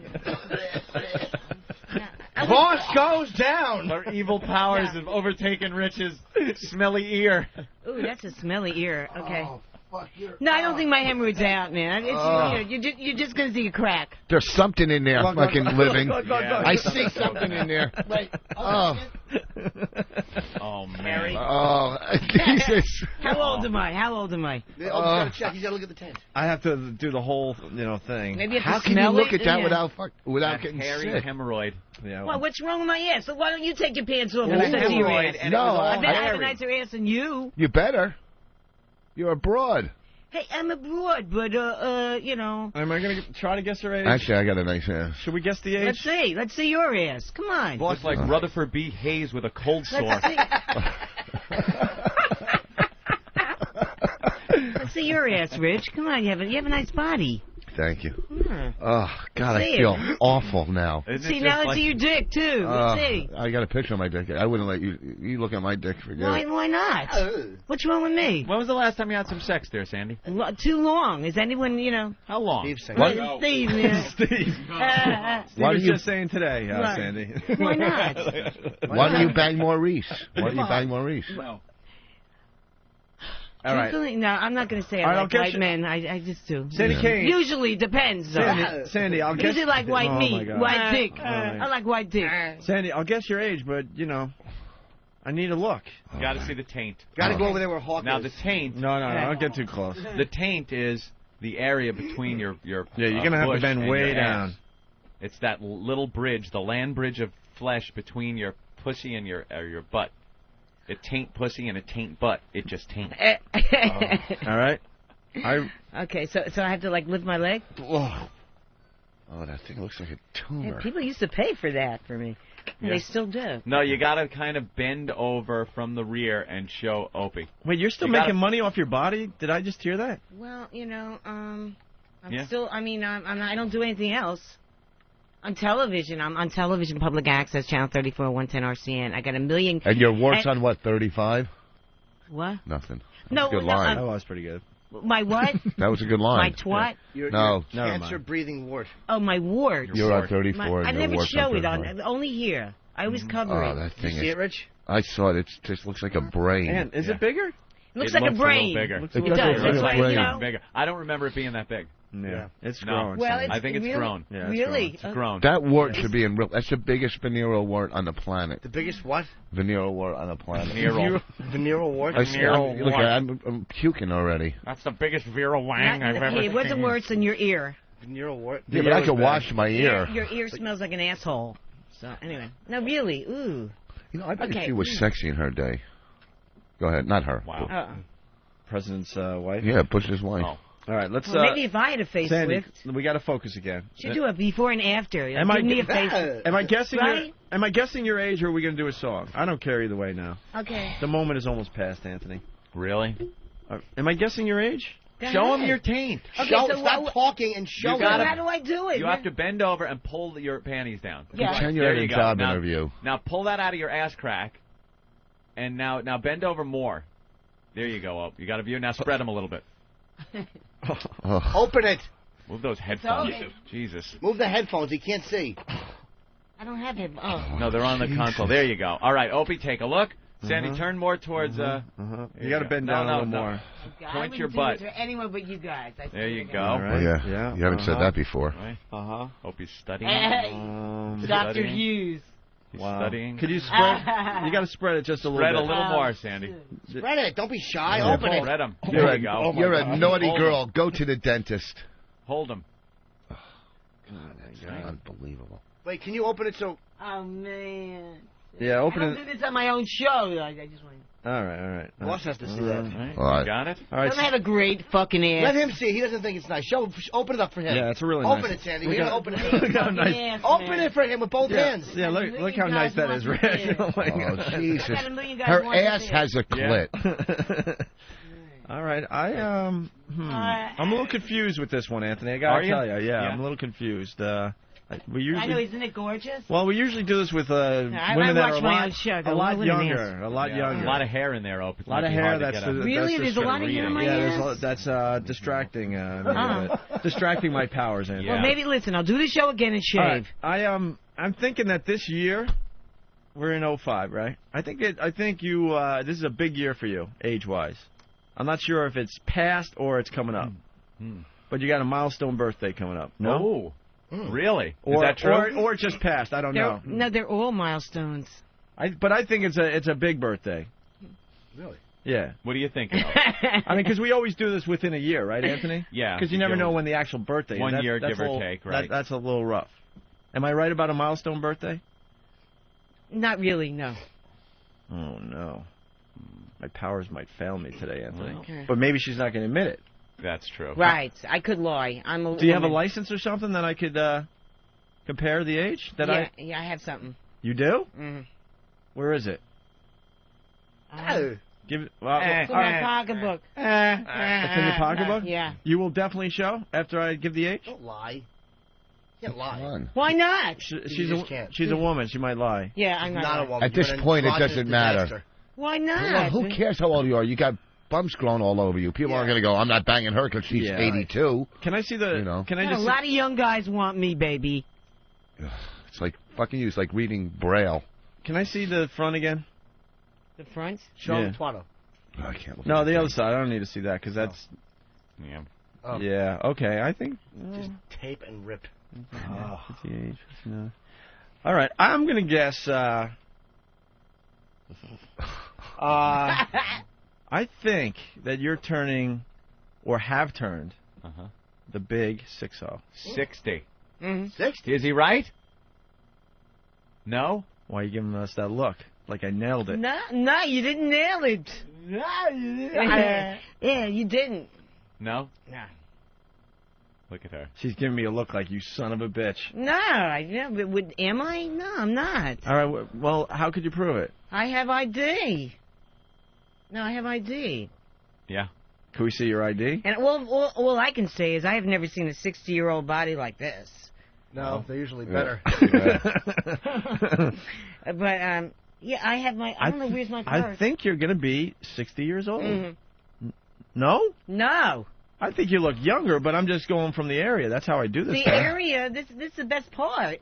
Ooh. Uh-oh. No, not really. Well, anyway, you don't. Can I see the ID? It's better than my face. Show them the ID. So you're 60 show me years old. ID. Big deal.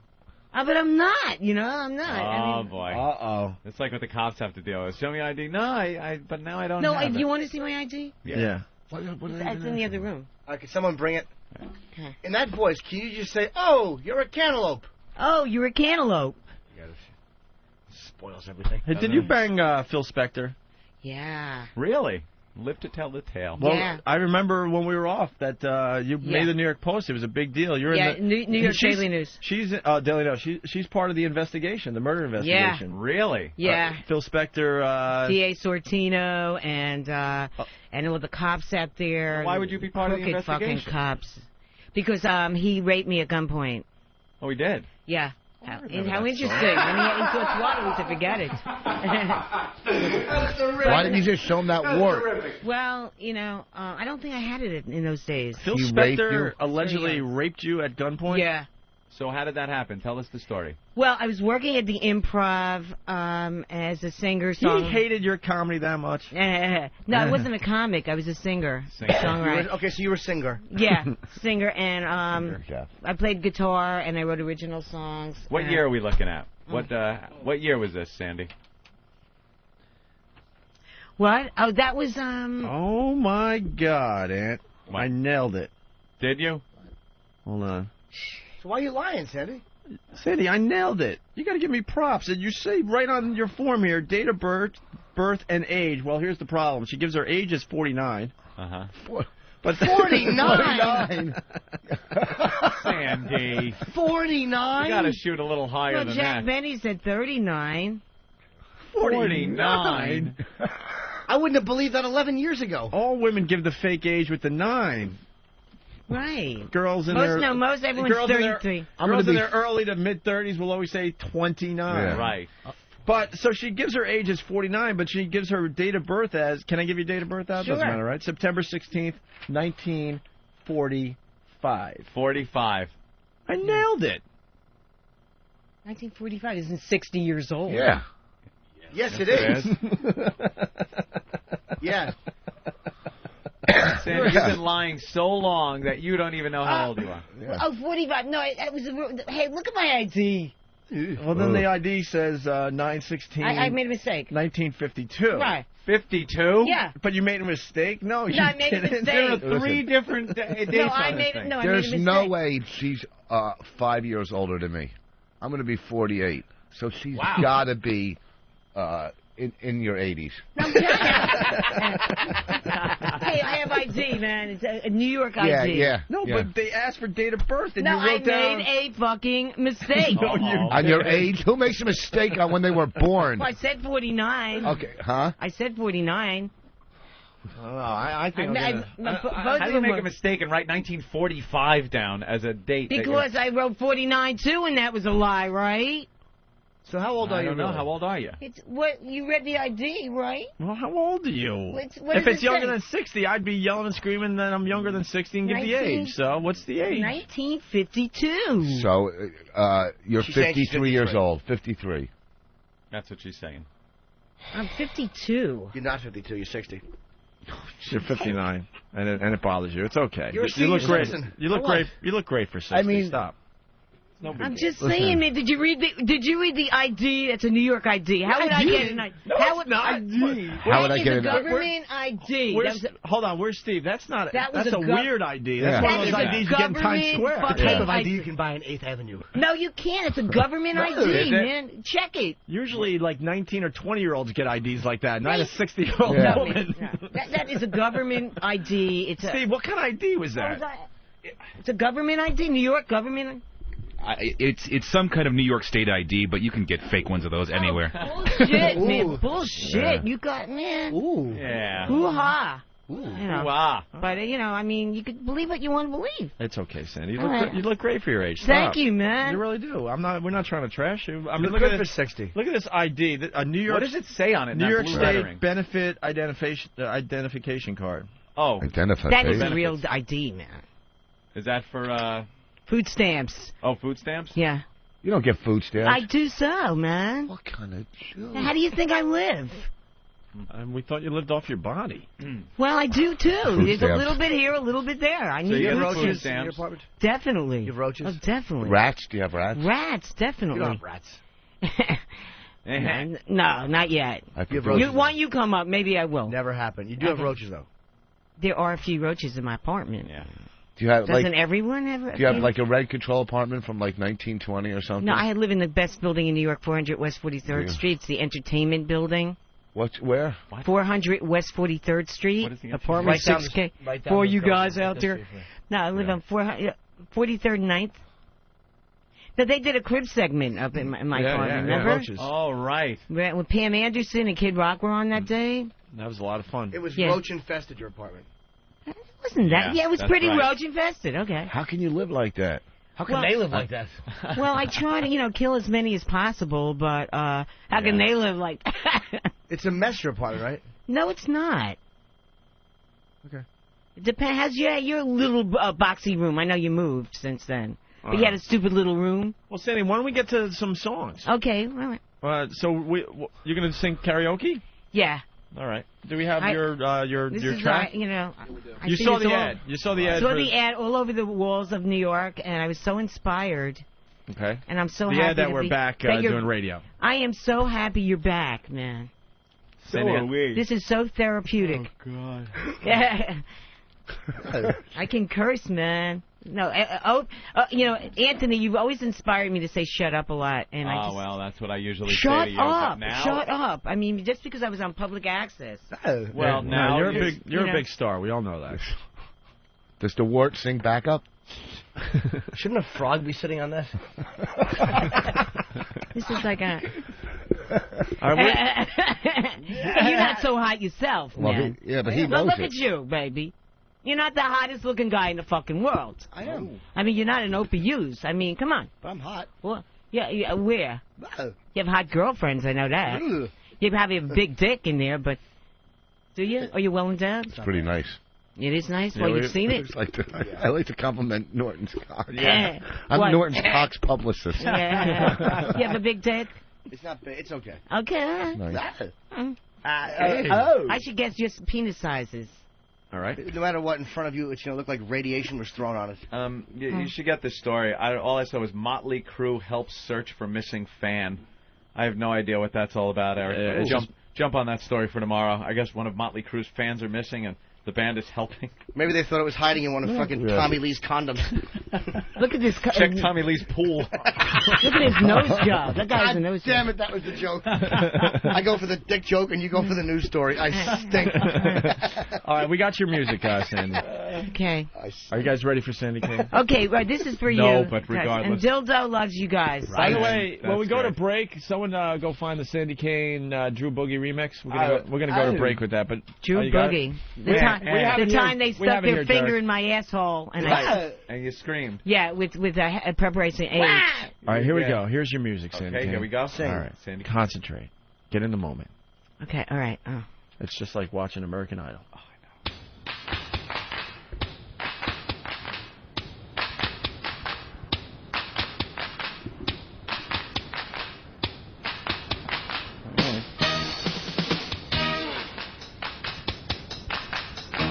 Hey la, Opie and Anthony are back.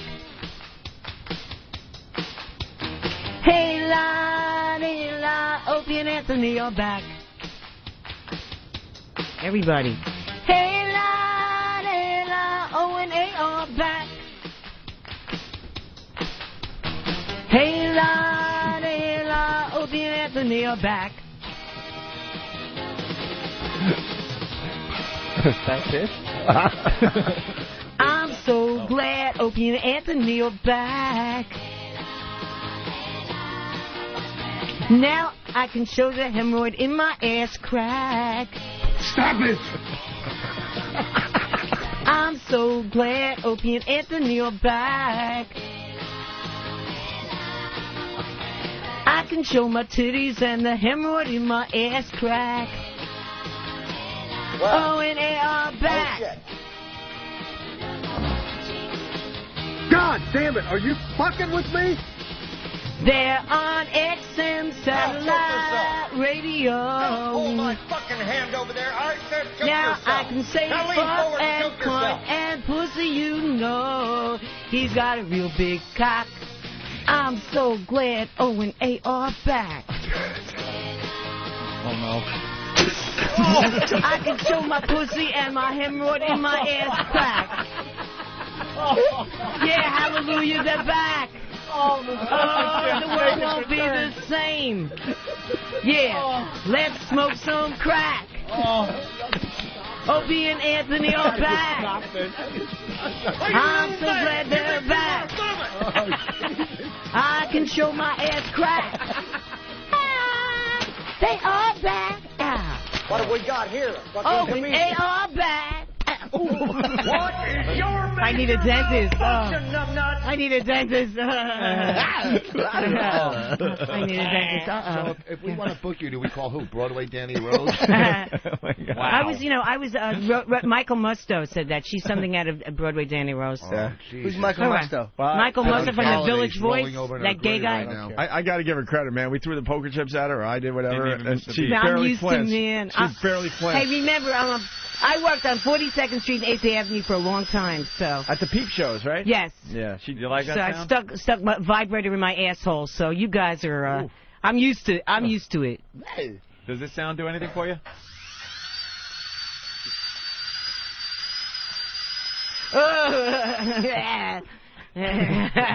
right. Oh God, I needed that. I thought it was going to be my when you stuck your finger in my ass, and I went, I can't believe it. Oh, okay, it's all right, man. It's all it's over. It's over. It's too late, baby. How come you don't have a black wig? You should get like a black wig. Why? I don't know. Just you like black better? Yeah, I just think that you look like if you had a nice black wig. Oh, I'll get one. Style. I'll get one. I have all different colors. I have all different colors, man. Mr. Dilda, how you doing? My batteries are out, but he's really glad to be here. He's glad to be here, man. All right? Oh, my gosh, she's talking to her dildo again. Okay. What's wrong with that? Hey, boss, will you smell that dildo? A dick is a dick. Are you kidding me? I'd rather smell my ear. Hey, we still haven't seen your boobs. You still do breast tricks? Sure. Breast tricks?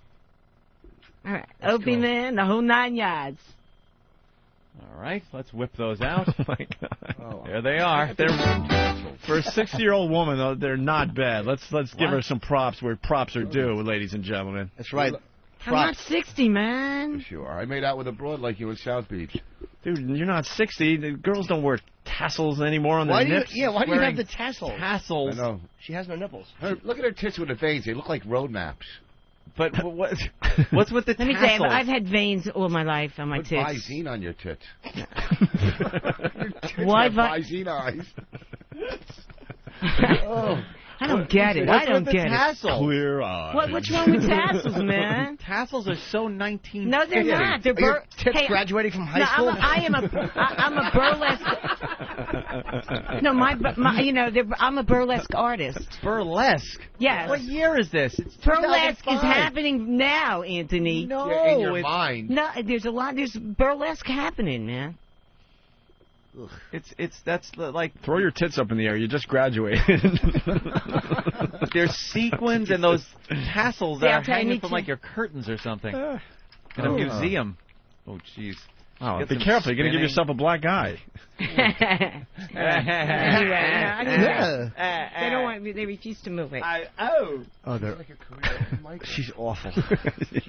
Hey, do you girls. get paid for entertainment, Mike? I mean, you get paid anywhere? Oh no, I have to pay people to entertain. No, I'm serious. Like, do you do shows? Do you do, like, personal appearances? What the Yeah, I fuck do. you know, do? why? Do you have a booking for me? Do I have a booking for you? Fucking Michael Eisner couldn't get you a booking. Okay. Well, hey. But what do you do? Comedy, sing? What do you do? Well, Like, I have a public access show. It was on last night, man. Yeah, it's I'm a in good Jersey, show to I don't watch. get it. Yeah, it's a good show to watch. Sandy, we like your TV show. Oh yeah. Oh great. Thank you. Oh. Do you get paid for that? No, I pay to do it. You pay to do it with the welfare, with the food stamp Yeah. money? Yeah. Yeah, but if you get advertisers, don't you get money? No, there's no advertising on public access, but it's on 10 years in July. So. For real? Yeah. Cool. So your CD sales must go up to like. I don't know. It 10 just a came year. in. I just got Tower last week, so we'll see what happens. Oh yeah, everyone go buy my CD. Tits My Party at Tower Records Lincoln Center. Like in the comedy like section. This week, okay. Say like this week I'm at McCurdy's in Sarasota, Florida. Could I see your access show from there? No, it's only Manhattan. What are you doing? A gig in a restaurant? What the fuck is McCurdy's? But it's comedy club. It's a good club. Yeah. Sarasota. Will you take me with you? Would I take you? No. only if you can't make it with me to the Boston Comedy Connection Friday, Saturday. I love it. We should take a break, Anthony. No, huh? I just think that you guys, you know, What's that? you know, I think it's a very big thing with older women and younger men. They go very good together. I agree. Really, it's a big thing now. What is? Older women and younger men. But the older Big women thing have to now. have money or something. Yeah, well, I have my food stamps. Cool. Yeah, We'll find a the thing. guy We is always just eat, man. chomping at the bit. Lonely woman with food stamps and vaginal cancer seeks male dancer for fun. Well, I guarantee Maurice would bang her. Oh yeah. All right, we're going to play the Sandy Kane remix that Drew Boogie did. Yeah, very good. Okay. Sandy might be here I after knew the break. these titties Maybe would not. relax everybody, right? Well, they did It's something. like after you throw up, you just Okay. finally. Listen, you should talk with that ear. Ooh. It really sucked, man. Ooh. You know, that was like, that's I'll bad. never forget that moment, Rich. Ooh. I'll always remember I smelt you. Ooh. Yeah. Right? I mean, when you Yeah. smell someone, it's intimate, man. It's intimate. Superpowers.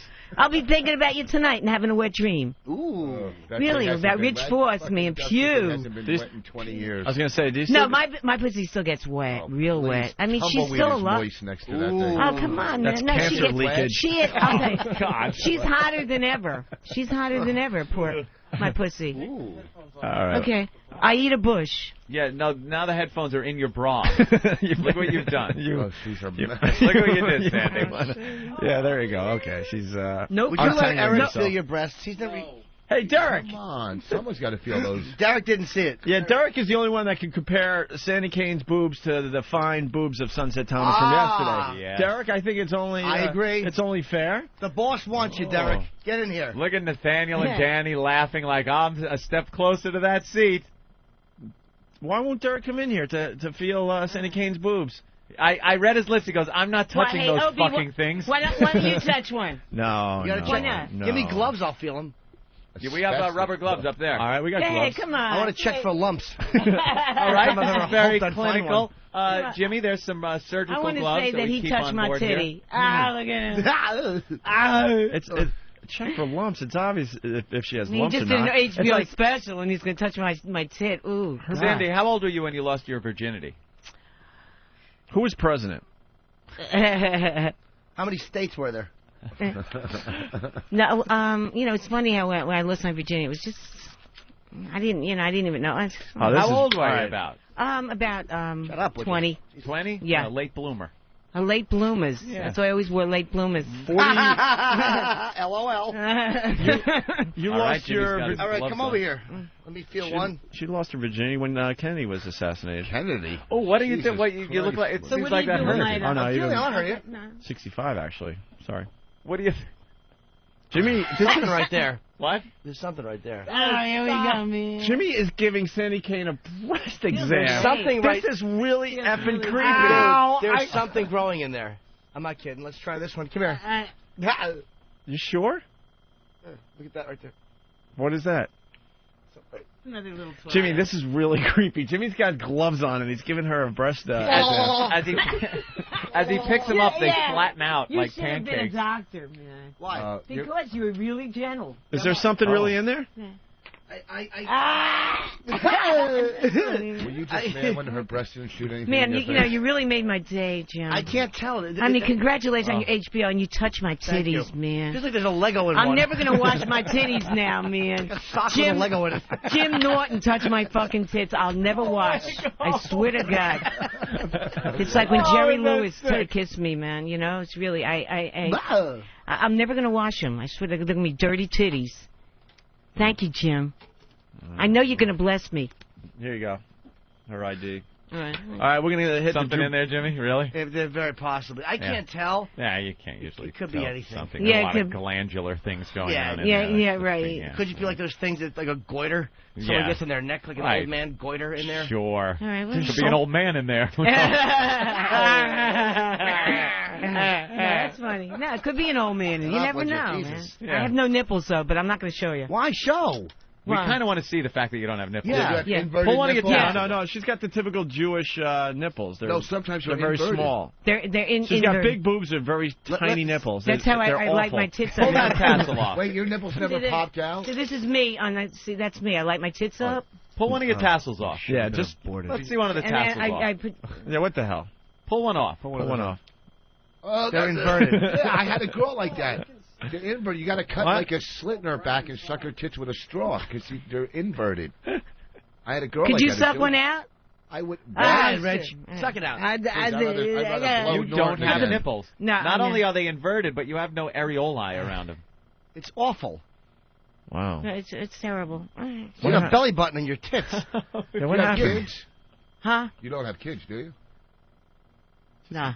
I know you do. Yeah. He's always talking about his daughters or something. I know. Yeah, he's always on. All right. God dodging forbid. them. All right. No, we're- you're always talking like about that. you're from Jersey, right? All right. All right. How good can he be with a zip code that begins with 0?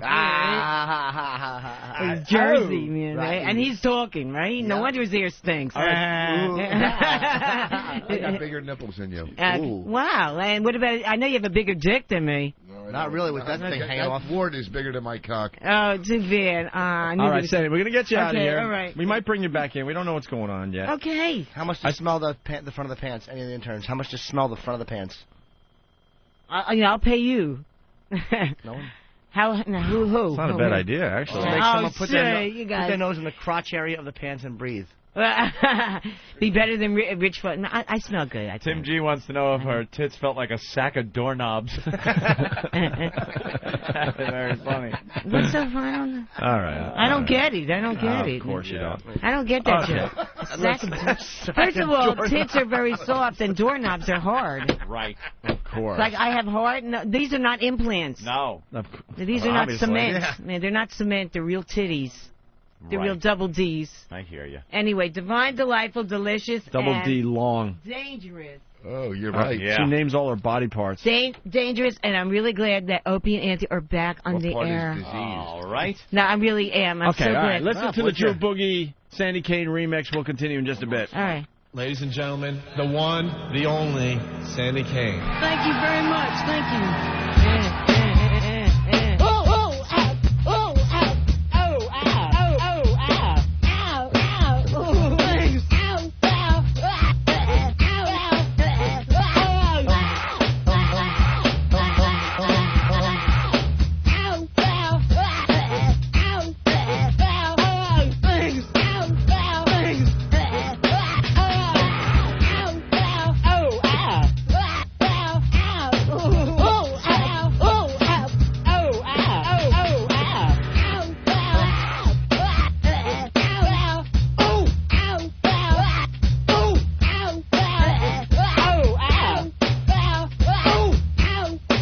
I don't blame it. Ladies and gentlemen, joining Sandy Kane, Mr. James Brown.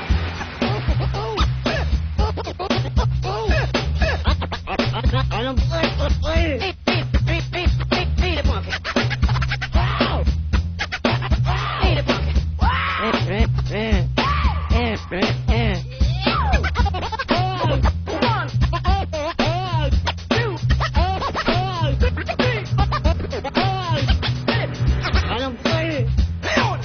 I don't wait it. Sit in the cage. Wait it. Wow. Oh. Sit in the cage. Hey. Wow. Oh. Hey. Wow. Wow. Please.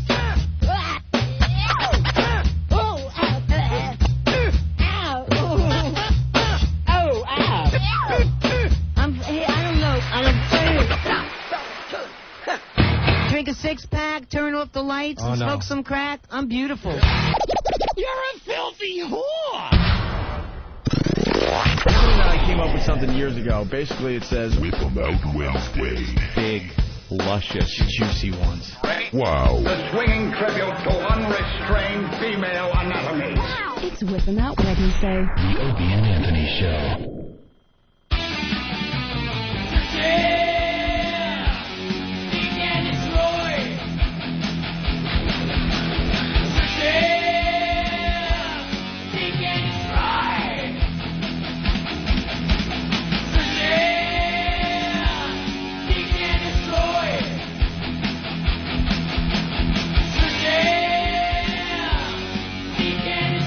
Rich Boston Studio. You promoting anything, Rich? Nah. I'm in McCurdy's in Sarasota this week, then the Palms next Saturday in Vegas. All right. Also want to thank Sandy Kane for stopping by. Pretty good first appearance on the new radio show. Absolutely. Absolutely. We got the gang from FHM. They're setting up. Yeah, what the hey? I don't know, but they look very, very serious. I haven't seen Very one smile on their professional. faces in the last Very half hour. They're all disgusted. And now they're all just staring at us. Setting up a bunch of lights. They're like, why do we have to do this? We don't want any part of this, but they told us to go over there and film these idiots. No, Is this going to be video? Yeah. Yeah. All right. I guess we're What's video. it for? I think we're doing a little something for the sales staff for FHM, right? Oh, We is love that FHM. Yeah, we've been in the magazine a bunch of times, and I think it would be very smart of FHM to get us in the magazine every month. Absolutely. Give us a little feature. Sure. We can make them giggle. Send a humorous anecdote. The Opie and Anthony Corner. Well, that's a very good name. We might Right. take that. Opie and Anthony Corner. Ooh. Corner of the page. Advice from O&A. Q&A with O&A. Dear O&A. Wow, this is not too awkward. It's going to be nice having him sit They're just up staring playing at us. While we're Wait, could doing the show. that thing? Yeah, you should. Over there, you can plug it in. Yeah, but over. Cause that's not The other thing. right. No, But no. that. No, if you take that, you could over there. There was the Yeah. other. Oh no. But then there's. They all look concerned. I know. Like we're actually saying something. All That right. looks like Kilroy. Well, can we get the coolers out of the studio until we're ready for them? Get some lighting. Oh boy, that's not good. That's good. Right in your Oh, my right God. in your mug. Yeah, this is just like taping for HBO. Hey, where's Ricky? Yeah, bring Ricky in. How are they going to capture all of us for a picture? Us. This us shit, boss. Yeah. Oh, okay. Well, look at that. All right, Ricky's in studio. We need the rest of the gang that knows a little bit about this Ricky thing, okay? Wow, this is going to be one crowded studio. Yeah. Well, they could wait outside the studio until we're ready for them, no? Well, those guys are setting up, though, right? Okay, whatever. That's fine. Maybe we'll just do the taping live on the show for everybody. Why not? Ricky's in studio. Ricky the intern, who looks really hungover. Hold on, Ricky. Wait, Ricky, got on. Hold on. All right, Ricky. Ricky looks very hungover, and you don't have that awful mustache anymore. No, apparently not. What No. happened? Well, after the Norton show, I went to a bar, drank like one drink. I got a little twisted. You drank one drink? Yeah. Pussy that I am, yeah. What did you drink? What the hell did I drink? Beetlejuice cocktail? No, Alabama Slammer, that's what I drank. Wait, so you had a shot? No, it was just like a glass. Okay. That's one big drink, then. Yeah. Yeah, there's a lot of alcohol in those Right. Alabama Slammers. You got a little tipsy? Thank Yeah. God you're, 21. Yeah. But, Well, we had nothing to do with his alcoholism, trust me. We don't know what our interns do after hours. Right. So then what happened? Like during that time at the bar, Danny decides to go get a razor and some shaving cream and get my mustache shaved off. Shave off that little mustache you had. Yeah. How long were you growing that mustache? I don't even remember. It's 4 or just- 5 years easily. 4 or 5 years, no. No? No longer than that, maybe. I thought maybe you had just never shaved since, you know. No. you were I a kid. get it trimmed up like a little thin, but other than that, I've only shaved it No, like you once. had one of those mustaches that you usually see on like a 13-year-old boy. Yeah, it's like when the hair first starts growing in. Yeah, and they're proud that they could grow hair, so they let it go, and it's just It's a little darker than. It's wispy and Uh-huh. not much to it. Yeah. So in the middle of the bar, they shaved your mustache? Yeah. Danny? Yeah, I was sick of it staring at me when I was trying to enjoy a drink. It was terrible. Yeah, it was just annoying me. I was Yeah. looking at it and I was getting I was just getting angry. So I went out I had to get cigarettes, so I figured I'd pick up a razor blade and some shaving cream and just get the job done. Did you shave Ricky? No, I did not. Oh, I just picked up the supplies. Who I'm the shaved enabler. The donkey sausage. Donkey sausage. Big celebrity. That Donkey shaved. sausage. Oh, wow, there's something there, Danny. Big celebrity that she is. What's that all about, Danny? No, I'm not trying to be rude or anything. But Yes, you are. Go ahead, be rude. Are you kidding me? You said that line and looked down. It's like, nah. Big She celebrity. runs around just looking for it, so Yeah. good for her. Well, she's like I think she's becoming like the den mother of the whole show. Is she hot? Yeah, she's sexy.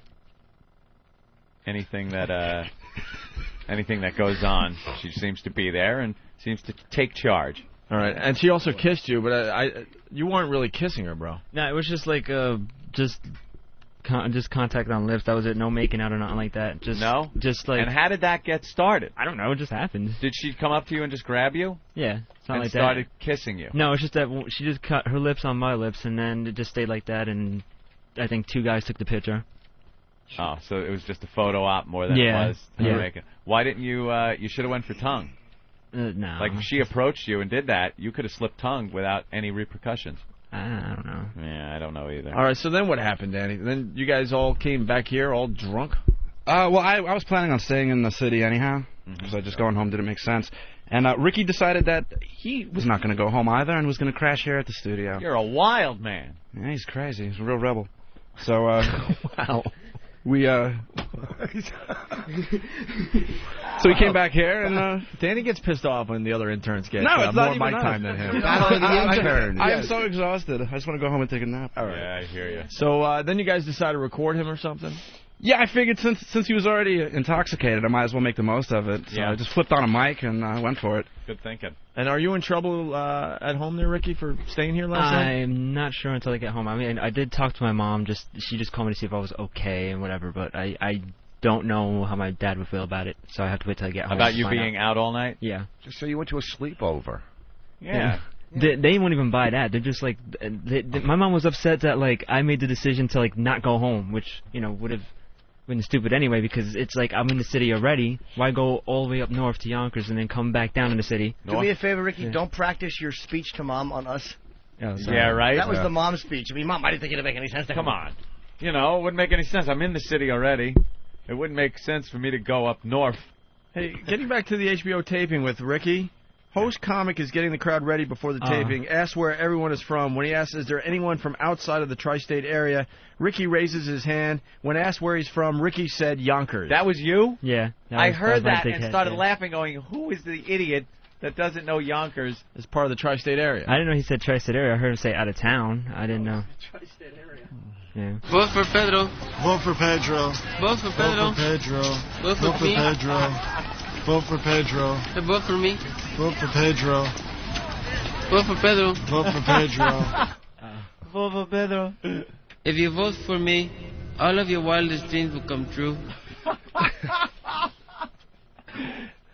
You're that guy. You're that guy. That's classic. All right, well, we got some audio of Ricky. Ricky is drunk and tries to reenact a Norton joke. Oh, God, yeah. Danny? I don't really remember. I kind of had a lot to drink as well. Yeah. All right, let's go to the tape. You had an Alabama slammer and you're drunk? Yeah, I know. After fucking being drunk from earlier, I'm such a fucking pussy in drinking. I haven't drank ever and gotten drunk and like now I'm a little drunk. Oh, drunk? What did you think of Jimmy's show last night? Jimmy's show was fucking awesome, man. He fucking murdered. It was fucking funny as fuck, man. What was your favorite part? The Terry Schiavo and the Pat O'Brien part that had me fucking almost falling off the seat, man. It was fucking funny as hell. Reenact, because a lot of people didn't get a chance to go to that show. He was trying to tell a joke about Terry Schiavo, and everybody was like, oh, he was like, what the fuck, you know, there's nothing wrong with talking about Terry Schiavo. Says going into it or whatever, and fucking, like, like, he starts, like, you know, if I was the boyfriend, I'd be like, sure, you can go visit her, but then I go and fuck her, like, every day or something. I know I'm butchering the line, but it was funny as fuck. I mean, you have to go see Norton to see that fucking act reenacted is fucking funny. Like, he's like, you know, if I were the boyfriend, you know, I let the families come over and see her, but then I'd have to fuck her. I love Derek, man. Derek's the fucking man. Wow, why the F word so many times? Wow, Yeah. I don't know. Holy fuck. Jesus. Unbelievable. I have never heard so many F words in one little conversation like that. Were you sitting on Otto's lap? Sir. What happened? You just curse a lot when you get drunk? Do you curse I a don't know. lot It's like just- that? Wait. That was my first time getting drunk, so I don't. First I didn't- time getting drunk ever? Yeah. You've never No. had anything to drink before? I have something to drink, but I never gotten like drunk, you know. All right, well, we got another clip here. Ricky explains what happened to his mustache. Oh. Ricky, what happened to your mustache? You fuckers shaved it off. What happened? You walked into a bar with a mustache, you left without a mustache. Yep. That's it, isn't it? What happened? Who shaved you down? Give us the details. I don't want to give out names. There's a lot of whackbaggers in that bar that we walked into. And So Whackbagger shaved you down. Yeah. Like, well, you buttoned the fucking razor, dick. And then fucking, like, this chick fucking shaves her mustache off. They took pictures of it. I'm fucking getting shaved off or whatever, and it's all done. It's like Pryor. It's like Richard I know. Pryor. Little intern, Scarface. They're fucking mustache shaving. You shaved the fucking mustache. You. Fuck you, Pelicans. Blackbagger shaved it. Now, Cringe Humor was going to say, but we were shaving mustaches first. Can't you just post on Whackbag and Cringe, right, Rich? Why can't you post on both? Ricky didn't get laid and sucks with girls. He explains that with this. Did you get laid tonight, Ricky? Nah, not at all. Why not?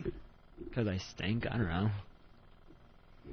Wasn't there girls at the show tonight? Oh, there's a ton of girls. Fucking really pretty ass fucking NYU girls just there. And I mean, we were there for the Kevin Brennan show, before the Norton show, and like there were some chicks that were sitting right in front of us that were just fucking smoking. They had to be at least not even like 20. They had to be 20, a little bit over, not that much. They couldn't have been that old. They're fucking hot, some fucking good-looking white chicks, but I didn't talk to them. I don't have fucking balls to. And even like this dude from like Whackbag Joe, he's like, yeah, fucking, why don't you just talk to him? And it's like, I don't know. I don't know. If you had balls, what would you say to these girls, Ricky? I don't know. I guess I don't have balls. I don't know. You meet a cute girl. She goes, hey, aren't you Ricky? And what do you say? Hi. I don't know. Yes, I am. Sure, I don't know. I don't know what the fuck else to do. I mean, it has to be a girl here. It wouldn't be like, you know, you in the studio right now, you know, talking. Or you're like not drunk and I'm fucking like drunk. You have to unfuck yourself or I will unscrew your head and check down your neck. God damn it, are you fucking with me? Can I tell you I'm 36? That's the worst conversation I've ever heard anybody have about anything. It is awful. You are terrible. And Danny with the interview, and girl comes up and says, "You're Ricky. What do you say?" What do you say? Go. You know how many? Ricky had one drink. I had about 12. Yeah. I listen now. I feel like a scholar. Wow. All right, here's another clip. Ricky, I guess you ask if Ricky's jealous of Travis, the young go-getter. I don't. You know what? This is. In all honesty, this is like the first time me hearing this stuff because I don't even remember it last night. Two drunks just talking to each other after Norton's HBO taping last night. Are you jealous of Travis? Do you think that Travis is stealing the spotlight? And if maybe Travis wasn't in the picture, it could be the Ricky show? Oh, hell no, dude. If it was somebody else, they'd still take my thunder, dude. I'm just like, I don't know. I mean, Travis is definitely a better intern, in my opinion. Why? Well, he actually does more shit than I do. I mean, he does get the orders right. He does more shit, and then I'm sitting here doing shit. I mean, I honestly have to look up to Travis too, because he's cool. Even though he'll still look at me as like an idiot sometimes, but he'll fucking still be cool about it. I mean, but nah, Travis is cool. I mean, if it was. But yeah, he's cool. You look up to Travis? Wow. I don't even know. Now shave me. Well, I am just dumbfounded here at this conversation. Travis is a bad motherfucker. Yeah. He has coffee and shit. Don't forget the milk. He comes in the studio and reads a magazine like he doesn't want to be here. Does the shit, and I don't do the shit, but shit. This is just awful. Absolutely awful. What's going to happen tomorrow when your mom finds out that you got drunk last night and stayed at the She studio? won't find it out. Dude, she's not even mad at me being drunk. I mean, she's calling me because it's like, all right, come home now. I'm like, no, it doesn't make any sense for me to get home because I have to do the radio show. I have to work here at Opie and Anthony in like a couple of hours, and it doesn't make sense for me to go all the way fucking to Yonkers and then come Mommy. back. I mean, I'm missing out on a lot of sleep, and you're turning on the instant replay. And I mean, dude, it's like, it doesn't make any sense for me to go all the way home and fucking going back, It makes no sense at all. Ricky. And I know she's saying to me, oh, you can't make that decision and that bullshit, and now, like, I have to talk to my dad tomorrow, and I know it's gonna be fucking hell. I know my dad's gonna flip. I thought he was going to say, my dad's going to fuck me. I was hoping. Wow. How hot would that have been? You know how uncool it sounds to be using the word fucking and, and then she fucking said that when you're talking about your mommy. Yeah, and I told her, it doesn't make any fucking sense for me to go fucking home when I'm in the fucking city. Mommy. How old are you? I'm 19. Okay. And your mom said that it's not for you to make that decision to stay out? What's your background? What's your ethnic? El Salvadorian. Oh. It's just as in, that explains everything. Yeah. Well, dum-dum. Well. All right, are you ready for your book report or whatever? Yeah, that was kind of a report. A report on sarcasm. Yeah. Where is it? It's in my back pocket after. It's like in school. Well, yeah, we asked him to do fold it up in your back pocket. What school do you go to? Westchester Community College. Rich, we told him to do a little report on sarcasm. He didn't get sarcasm. Yeah. Nathaniel was in our office one day. Who, by the way, really gets sarcasm. He gets sarcasm the most out of the interns. Yeah. The most. He was sitting at his desk, and for some reason there were a bunch of the chairs in the office were all gathered around him. As people had just pushed him there, I guess. And he looked around and went, "Could I get another chair around me?" And Ricky grabbed the couch and was trying to push the couch over there, thinking perhaps he really did need yet another seat around him. Yeah. So he has. Oh, that's right. Jimmy wasn't here for that either. Complete lack of understanding Right. about sarcasm. Oh yeah, Jimmy. Yeah. Jimmy's holding his head. Yeah, Nathaniel's just like, "Could I have another chair around me?" And he went to get him another chair. Yeah. Yeah. Back in El Salvador. You are a real ass. So we told him if he's going to work on this show, he really has to understand sarcasm. Absolutely. So we told him to do a little report on sarcasm. I mean, you're a bright guy. He looks like ADD. If you could look at ADD, he's just in the another face of daze. ADD. Is that it? Yeah. Dude, why don't you have any confidence in yourself? Your parents beat you up when you were growing up? No. Not physically, but just... Mentally, you mean? Yeah, something? Yeah, something. Yeah. Yeah. They wouldn't let you sleep in the hut as a kid back in El Salvador? No, I never lived there. I was born here, so thankfully. But they both came from there, so. Both. Why is that painful that you were born here? No. Did you say painfully? No, thankfully. Oh, thankfully. Okay, I'm sorry. You kind of get a little ghetto every so often, I've noticed. You try to get a little ghetto, like your voice. Yeah. When you're not hanging out with us, with Caucasian people, is there, do you really, like, get into the whole ghetto thing? I guess so. Yeah. So I can say both and stuff instead of both. That's right. I say you get him some pussy, and then right when he's finished, have Nurse Ratchet come in We got yell at him. Yeah. I don't want to have to tell your mother, Ricky. Please don't shave my mustache.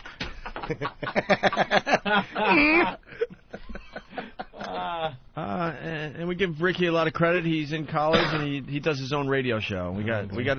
Are these new clips from your radio show? I suppose so. Yeah. Yeah. Okay. Want to listen to more of Ricky's college radio show, Anthony? Jimmy? Oh, Rich? absolutely. Of course. All right. WYUK. Sure. Anyway. Yeah. Anyway. What? What is your anyway? Like, I'm getting stuff today for yeah, they're whispering over there. Which Anyway, I'm getting. we're gonna change the subject to Anyway, my clothing. Ricky's shoes. No, not even much. Well, okay. I'm coming in today just because I have a job interview. He looks so nice. Pretty boy. He's so beautiful. I'm getting stuff just pretty I have Chanka. You got the pretty hair with the pretty shoes, the pretty. His braces are pretty. He got everything pretty. Oh boy. But real quick, it's just I'm getting crap for it just because I'm wearing chanclas just because I can't stand Adidas. Let them know. Yeah, because I can't wear dress shoes all day. Come on, it's like I'm used to wearing sneakers, whatever. Wearing dress shoes is like Try being a girl. Ricky, that is captivating conversation. Wow. Yeah, I know. It stinks. You could tell that whole crew is like the nerdiest. He's got like the biggest Uncle Tom probably on campus there. You know, makes Kid Africa look like Malcolm X. You know, and some broad and just 3 nerds. Wow. That shot to my man Bush Rocker right there. That was that special delivery. G-Dep, that was the remix. And then I got some Wu-Tang coming up right now. Old school Wu-Tang, Protect Your Neck on the new sound of Parody 8. Welcome to you. Yeah, he was ghetto right there. Yeah. That was your ghetto delivery. Yeah. Yeah. That's good. You put on a good, what do they call that? Uneducated sound. Yeah. I wanna lead the game without at least saying goodbye. So all my people on the left, all my people on the right swing. One last time. It's the new sound of Parody 8. It's Ricky here. I don't need any music for the outro today. It's 11:58. Got 2 minutes after my show, but it's basically the end anyway. I was going to wait for Abby just so she can plug her show, but I'll do it for her. She's coming on from 2 to 4 today. Tune into her. She does some great stuff. No, she does some great talk of. She does talks a lot about things, and then she also plays a lot of good music. So tune into her 2 to 4 today. 914-606-6753. I got the Power Hour coming up next, and that's about it for today. See ya. I like how you started singing with the song. Is that an Eminem song you were singing to? Yeah, that was the end of Encore, and I can't believe I even freaking did that. Good time. It was good. Holy Yeah, shit. it's pretty amazing. You listen to that show. Remember the scene when people were jumping out of the windows during the Depression? That was really horrible. Really, really bad. Yeah. What's next? Yeah. Well, we got What's the report next? on sarcasm, I guess. Next. Here's a report on sarcasm. You play that radio show and someone says, that was good. That's the end of the report. Yeah, it basically sums it up. God, this guy has no self-esteem whatsoever. I know, and we're just and chipping justifiably away. so. I feel bad for him. Did you ever work like for a guy named Pereno or something? You seem like beaten down. Hey, Mark Pereno. All right, why don't we get this report in, Anthony? Yeah, let's get this done. All right, let's get this over. Let's hear. By the way, Ricky's take on sarcasm. This will be your last appearance on our show. So make it good. Go out in a blaze of glory, please. All right. All right. Let her rip. Make believe, you're in a classroom and you actually have to do an oral report on sarcasm. That actually makes it worse, though. But okay. You want to be radio, so you gotta. Yeah, I mean, this should be no big deal. You okay there, Ricky? You look like you're freaking out. Oh, hell yeah, man! I'm freaking nervous right now. Why? Oh yeah. I don't know. Doing good. Now he's saying freaking. I know. Yeah, because I Little potty mouth. Mom might have heard that. Yeah. No, she doesn't know how to operate an XM radio thing, so. Oh, good. See, I'm stupid. All right, that's nice. She's castrating and stupid. Very nice, Rick. Well, at least we know where you got your stupid part from. I think he's a good kid. You know what? Shut your diplomatic face. I like the kid. I think he's a good. It's hard to smash him. It really is. I like him a lot. For 19, you know what? We're going to go back to my place and talk about your career tonight. Ooh, 2 men eating scented marmalade. We only have a minute left? No, 3. Oh, 3, okay. Right, come on, let her rip. Let her rip. Sarcasm. I just wanted to start out this little presentation on the definition on sarcasm, which has two meanings. One, a cutting, often ironic remark intended to wound.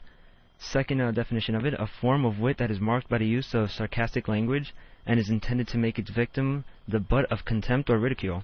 Hey, this is good. Yeah. Like when someone says that's proper to say the T and often. Oh. That comes. What does it mean to you, though? You just copy and paste it from a dictionary. Well, he said to start, he wants to give the definition, and then he'll move on. Plagiarizing jizz bucket. Go ahead. Yeah, no, I just did this like a couple of hours ago when I was drunk, so didn't really help out too much. That's great. Way to impress Anthony and I and Jimmy. Yeah. Jesus. We give you an assignment and you do it last minute. Sorry. Go ahead. Yeah, no. Everyone is sarcastic in one way or another, just to be funny or just to mess around with another person. It all depends on the situation and how it's supposed to be used. Yeah. Is this your words? Yeah. Okay. Yeah, that's why it sucks. That's good. $50,000 isn't anything is one example of sarcasm. There are some times when sarcasm is used, but you can't really tell. Wait. $50,000 is an Opie line that made sense. Yeah, but explain that. Why is that? Yeah, I keep going with it.